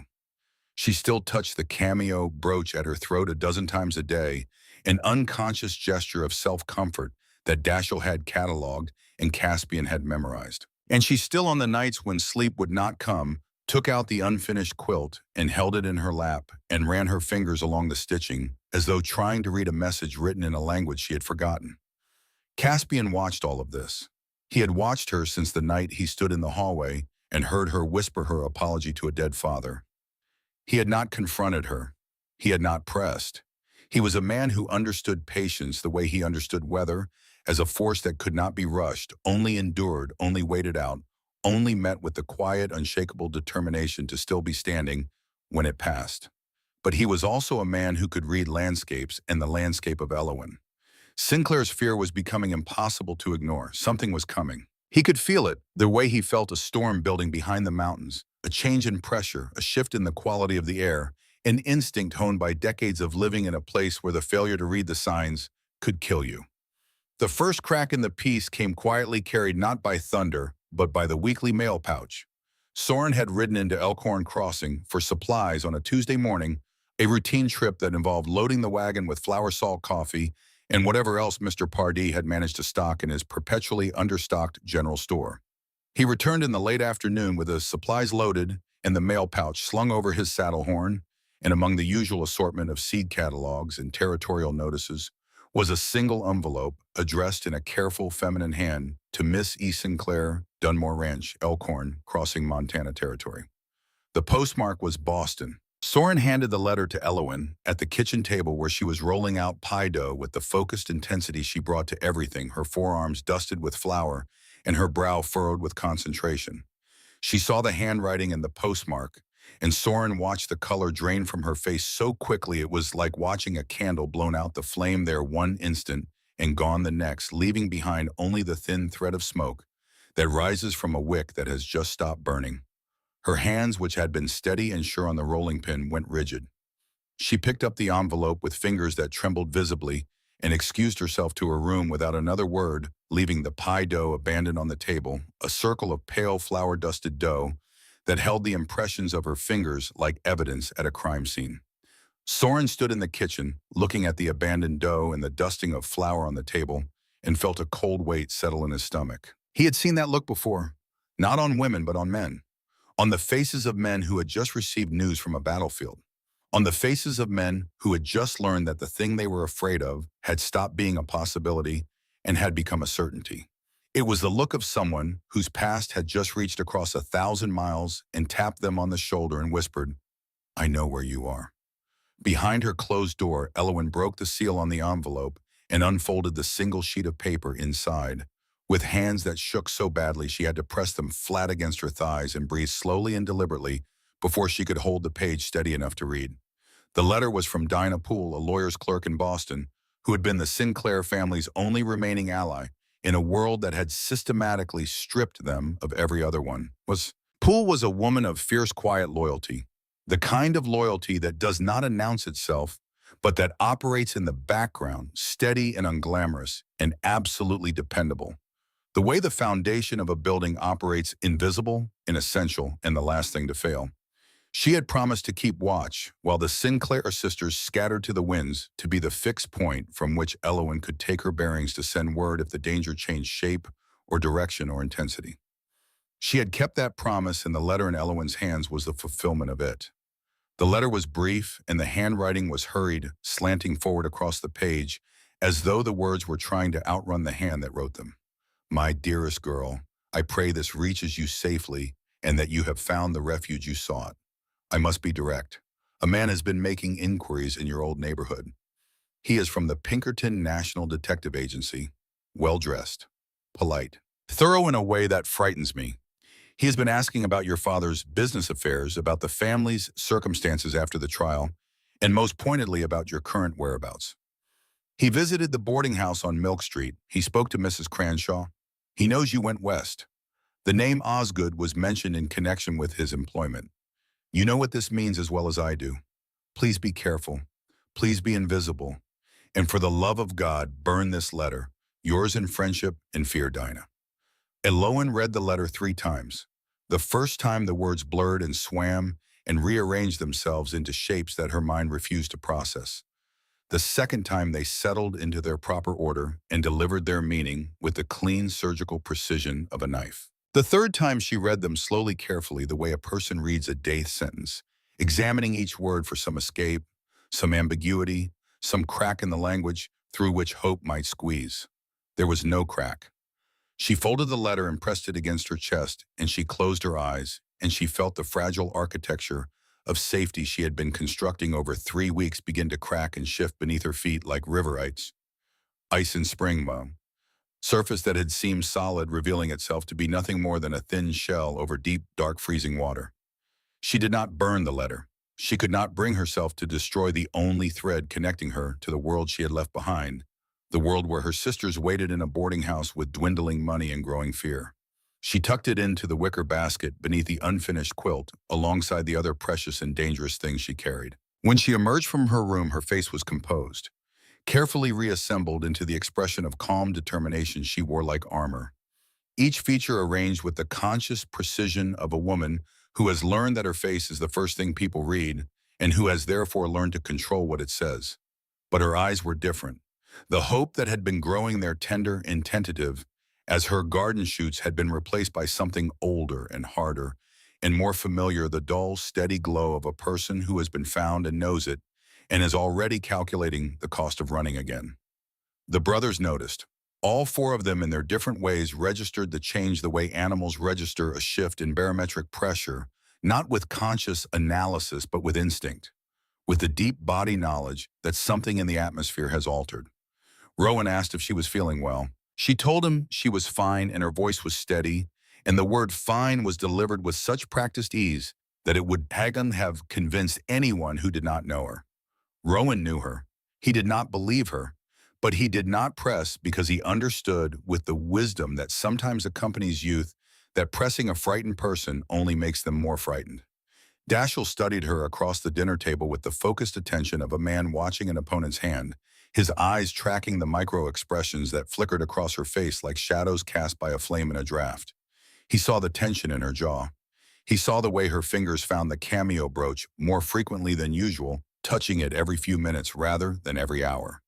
He saw the way she held her shoulders higher and tighter than they had been that morning, as though she were bracing against a blow that had not yet landed but that she knew was coming. Soren retreated into thoughtful silence, his mind turning over possibilities like pages in a book, each scenario examined and evaluated and set aside for the next.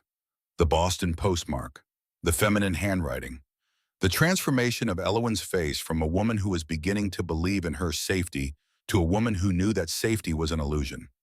The equation was incomplete, but the variables he could see pointed toward a conclusion that troubled him deeply. And Caspian, who said nothing at all, watched her the way a man watches the sky when the barometric pressure drops, when the clouds build in a particular formation along the western horizon, when the wind shifts and the temperature changes, and every sign that a lifetime on the frontier has taught him to read tells him that what is coming will be violent and that the only question is when. 4 days after the letter arrived, Dashiell rode into Elkhorn Crossing for a poker game at the saloon. The saloon was not a grand establishment. It was a single large room with a plank bar made from timber that still showed the marks of the saw that had cut it, a dozen mismatched chairs that had been built by different hands in different decades, and that agreed on nothing except the general principle of providing a place to sit and a permanent smell of tobacco smoke and spilled whiskey that had seeped so deeply into the floorboards. It had essentially become architectural, as much a part of the building as the nails in the joists. Dashiell came for the poker, which he played with a skill that had long since ceased to be fun for the other regular players, and had become instead a form of taxation, a predictable transfer of money from their pockets to his that they accepted with the resigned good humor of men who enjoyed the game more than they minded losing. And he came for the information because a saloon in a frontier town was the closest thing the West had to a newspaper, a place where news and rumor and gossip, and occasionally even truth, circulated through the room like the smoke from a dozen pipes settling on everyone who entered and leaving them slightly changed. He was 2 hands into a game of 5-card draw holding a pair of jacks, in the comfortable knowledge that the man across from him was bluffing when the stranger walked in. The man was immediately, obviously, fundamentally wrong for Elkhorn Crossing. He did not belong here the way a piece of fine china does not belong in a blacksmith's forge, not because he was fragile, but because he was made for a different world, and every aspect of his appearance announced that fact with the quiet authority of a man who is accustomed to being noticed and who considers anonymity to be a condition suffered by lesser people. He wore a city suit of dark gray wool cut with a precision that spoke of Eastern tailors and Eastern money, and the particular confidence that comes from wearing clothes that cost more than most people in this room earned in a month. He wore a bowler hat that sat on his head with an authority that suggested it had never been blown off by a prairie wind and would consider any such attempt to be a personal affront. He moved with a quiet, purposeful economy of motion, no wasted steps, no unnecessary gestures, the way a man moves who is accustomed to entering rooms and leaving them with more information than he came in with. He did not drink.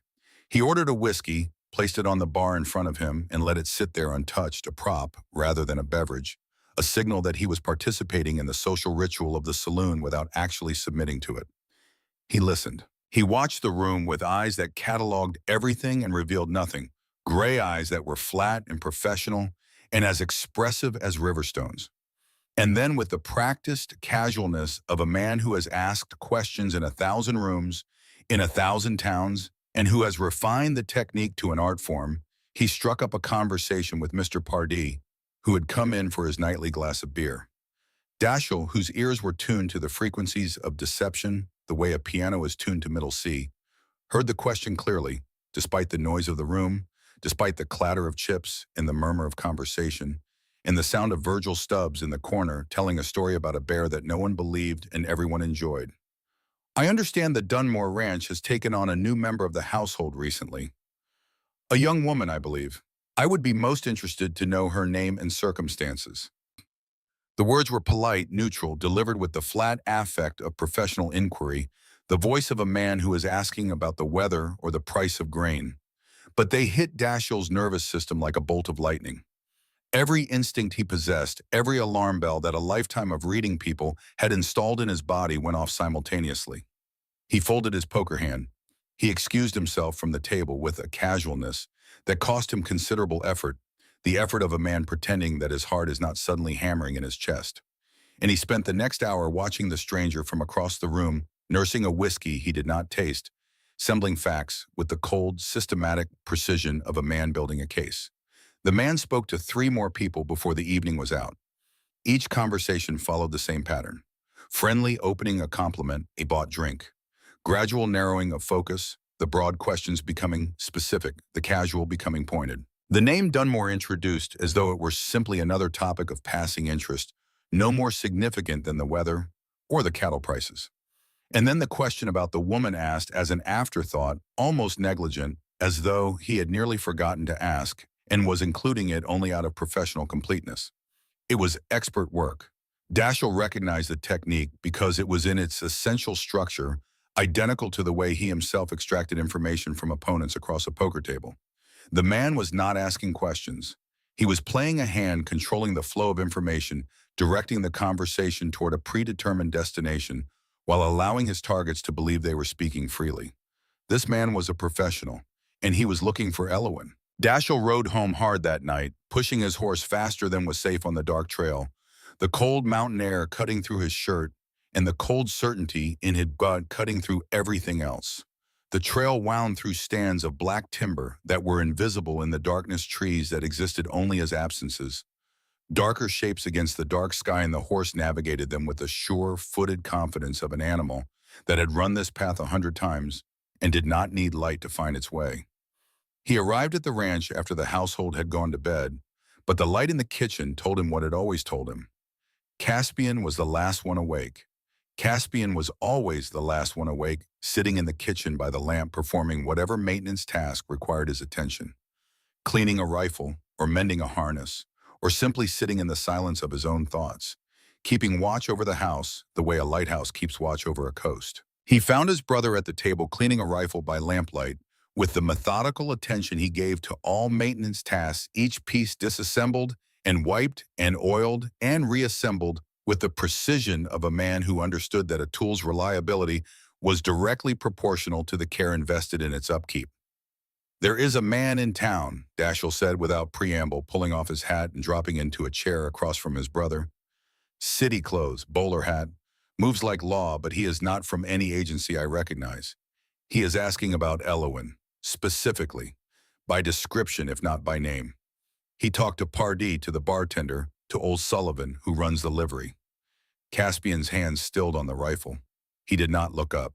His eyes remained fixed on the disassembled weapon in front of him, but the quality of his stillness changed, shifting from the stillness of a man performing a routine task to the stillness of a man processing a threat, the kind of stillness that precedes action, the way the silence precedes thunder.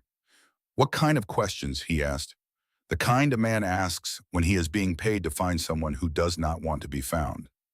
The silence that followed was the particular silence of 2 men arriving at the same conclusion, by different roads, meeting at the same intersection from opposite directions, and recognizing with a grim nod that the destination they had both been trying to avoid was now directly in front of them.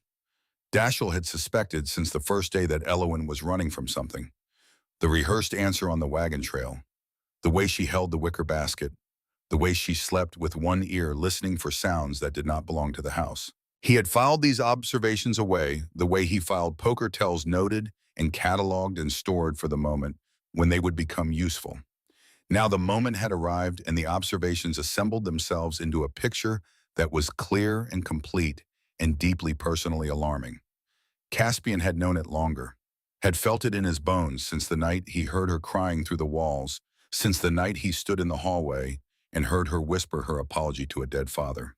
He had known and he had waited and he had given her the space to tell him on her own terms, because he understood that trust cannot be demanded, only earned, and that a person who is running will not stop running until they believe they have found a place where it is safe to stop. But knowing and confronting are different things, and until this moment, he had chosen not to cross that line, to let the truth approach at its own pace, rather than dragging it into the light before it was ready. The line had just been erased. "Get the others up," Caspian said. Then almost immediately, "No, not yet. Let me talk to her first." He found her on the porch. She could not sleep.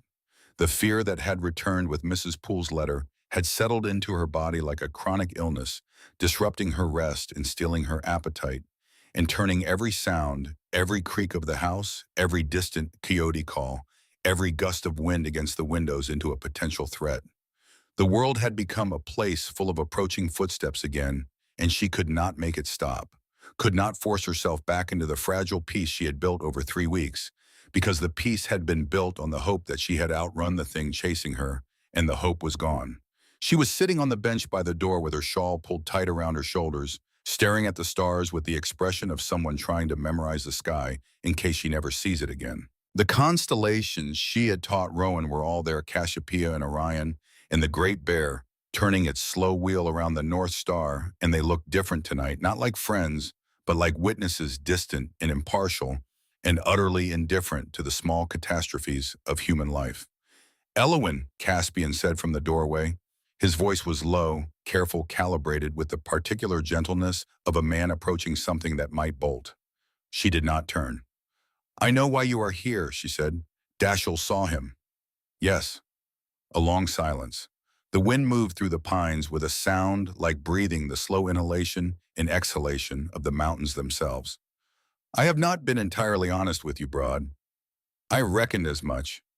She turned to face him then, and in the moonlight, her face was stripped of all pretense, all armor, all the careful composure she had maintained since the day she arrived. What remained was the face of a 22-year-old woman who had been carrying a weight designed to break people twice her age, and who was finally at the end of the long road of endurance she had been walking since the day her father was arrested, reaching a place where the road simply stopped.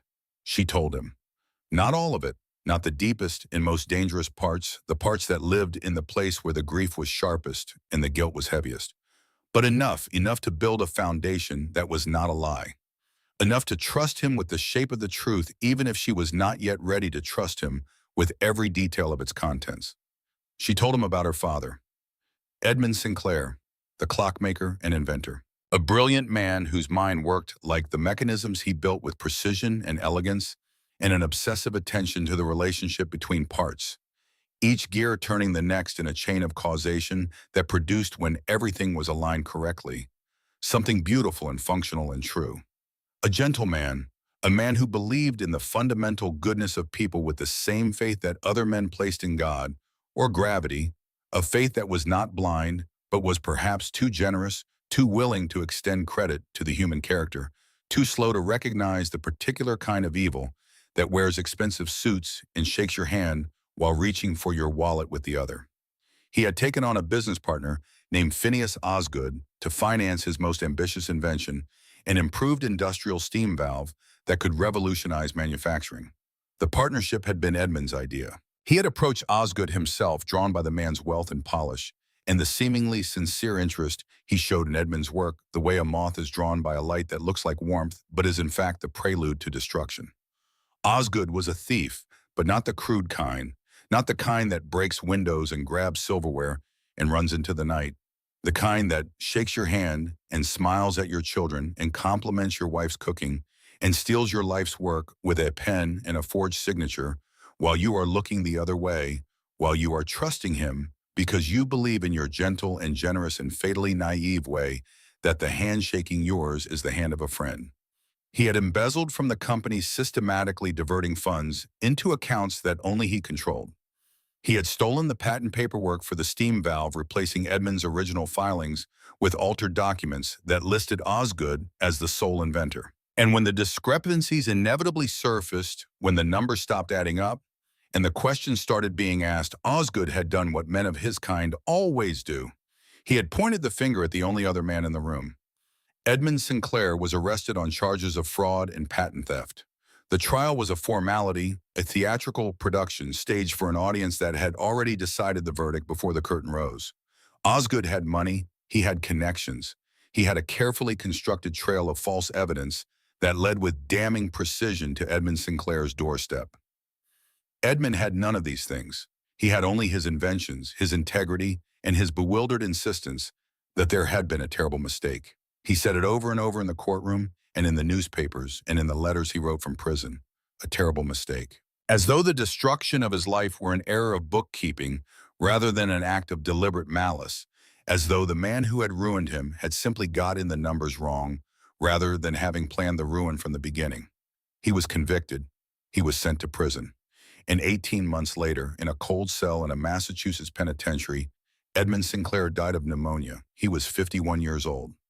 They would not even let us visit him at the end, Elowen said, and her voice had dropped to barely above a whisper, a sound so thin and so fragile that the wind could have carried it away. We received a letter, a form letter. It said that prisoner number 472 had died and that arrangements for the disposition of his remains should be made at our earliest convenience. That is how we learned that our father was gone, a number on a form. After Edmund's death, the family's situation went from desperate to catastrophic, with the speed and inevitability of a stone falling from a height. The house was seized to pay debts that Osgood had engineered, debts that were as fabricated as the evidence that had convicted Edmund, but that were no less lethal for being fiction. The mother, Elaine Sinclair, who had been fragile since her husband's arrest, who had been holding herself together with the particular fierce willpower of a woman who will not break while her children need her, did not survive the winter. She died in a boarding house on Milk Street, holding the unfinished quilt she had been making for her husband, the quilt she would never complete for a man who would never come home. 4 sisters, no parents, no money, no home. And then Phineas Osgood had come calling. He arrived at their boarding house in a carriage dressed in clothes that cost more than the Sinclair family's total remaining assets. He expressed his deep sympathy. He offered his help. He proposed to become their legal guardian, to take them into his home, to provide for their education and their futures. His smile was warm and his words were generous, and everything about him radiated benevolence, the appearance of a good man doing a good deed. Elowen saw through it immediately. She was her father's daughter, but she had inherited her mother's instincts, the particular female intuition that operates not through logic but through the body, through the tightening of the skin, in the quickening of the pulse, in the deep ancient alarm that goes off in a woman's nervous system when a man's intentions do not match his words. His concern was not concern, it was appetite. His generosity was not generosity, it was acquisition. He did not want to help the Sinclair sisters. He wanted to possess them, to own the last remnants of the man he had destroyed, to keep them close and dependent and grateful and under his control, souvenirs of his conquest displayed on a shelf. She refused. She gathered her sisters and she ran. From boarding house to boarding house, job to job, city to city, always looking over her shoulder, always waiting for the knock on the door that meant Osgood had found them again. And he always did. He always found them. He had money and patience, and the particular relentless focus of a man who cannot tolerate the existence of something he desires and does not own. When she saw the advertisement in the Matrimonial Times, she saw the one thing she had been searching for since her father's arrest: distance. The man in town, she said, and her voice had the quality of a blade being drawn across stone, thin and sharp and tired. He was hired by Osgood to find me. I am certain of it. Pinkerton men. They are thorough. If he has come this far, Osgood will not be far behind. She paused. The mountain wind moved across the porch, carrying the scent of pine and cold water in the vast, indifferent wilderness that surrounded them. I have put you and your brothers in danger. I should never have come here. I will pack my things and leave in the morning. The silence that followed was not empty. It was full, crowded with the weight of everything she had just said and everything he was about to decide. Caspian Dunmore stood on the porch of his family's ranch, the ranch his parents had built and died trying to protect. And he looked at this woman who had crossed a continent on a desperate prayer, and he made the kind of decision that changes the geography of a life. He asked one question: Just one. What did Osgood frame your father for? Exactly? The question surprised her. She had expected anger. She had expected pity, the particular humiliating pity that people offer when they learn the scope of your disaster and cannot think of anything useful to say. She had expected the practical calculation of a man weighing the cost of someone else's trouble against the price of his own peace. She had not expected this. A question aimed not at the surface of the problem, but at a root at the structural foundation beneath the visible damage. Fraud, she whispered. He claimed my father stole the blueprints for the steam valve and sold them to a competitor. But my father invented them. Every drawing, every calculation, every improvement. It was his life's work. She paused, and when she continued, her voice carried the weight of a fact she had repeated so many times it had worn grooves in her mind. Osgood stole the patent paperwork and created a false trail of evidence. The proof of my father's innocence was in a private ledger. He kept a record of every meeting, every transaction, every signature. The ledger vanished after his arrest. Osgood has it. Or he destroyed it. Caspian nodded slowly, his mind working behind the amber of his eyes, processing implications and calculating probabilities. The situation had changed. This was not a domestic complication. This was not a woman with a difficult past seeking a quiet life. This was a woman with an enemy. A wealthy, powerful, patient enemy who employed Pinkerton detectives and destroyed lives with the casual efficiency of a man swatting flies. Sheltering her meant painting a target on the Dunmore Ranch, on the land where his parents were buried, on the house where his brother slept, on everything he had spent 6 years building and protecting and holding together with his bare hands. He should tell her to leave. Every practical instinct he possessed, every survival calculation that had kept him and his brothers alive for 6 years, told him to cut his losses and send this woman and her troubles back the way they came. But Caspian Dunmore was not merely a practical man. He was also beneath the granite, in the silence, in the carefully maintained distance, a man who understood justice the way he understood weather and land and the fundamental laws that govern the world. His parents had died because the world was cruel and the weather was indifferent, and sometimes bad things happened to good people for no reason at all. Edmund Sinclair had died because a powerful man had decided to steal his work and frame him for the theft. These were different kinds of death. The first was tragedy. The second was murder dressed in a suit. And Caspian Dunmore, who had not been able to save his parents from a blizzard, discovered in this moment that he was unwilling to stand by while another family was destroyed by a man with money and no conscience. "You are not leaving," he said. His voice had the quality of something being settled permanently, like a foundation stone being laid, like a post being set in concrete, like a decision that will not be revisited because it has been made with the entirety of a man's being, and there is nothing left to reconsider. Elowin stared at him. "You do not understand. He will come. He has lawyers and money, and this ranch has stood against blizzards, droughts, and cattle rustlers," Caspian said, and his voice was hard as Montana, iron, hard as the mountains that surrounded them, hard as the frozen ground in which he had buried his parents. "I reckon it can stand against one fancy man from Boston." A beat. The wind stirred the pines. Somewhere in the darkness, an owl called a sound, ancient and unhurried, the voice of a creature that had been asking the same question for 10,000 years and was content to wait another 10,000 for the answer. Then softer, in a voice she had never heard him use, a voice with the granite peeled back to show something raw and unprotected beneath something that had been covered for so long that the exposure of it made him wince the way a man winces when sunlight hits eyes that have been in the dark. "You should have told me sooner, Elowin."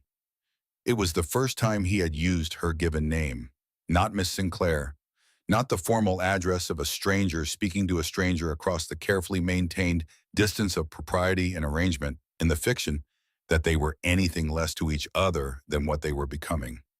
The sound of it in his mouth, spoken in that low, rough voice on that dark porch under those infinite stars, cracked something open in both of them. Not a wall falling, something more delicate and more dangerous.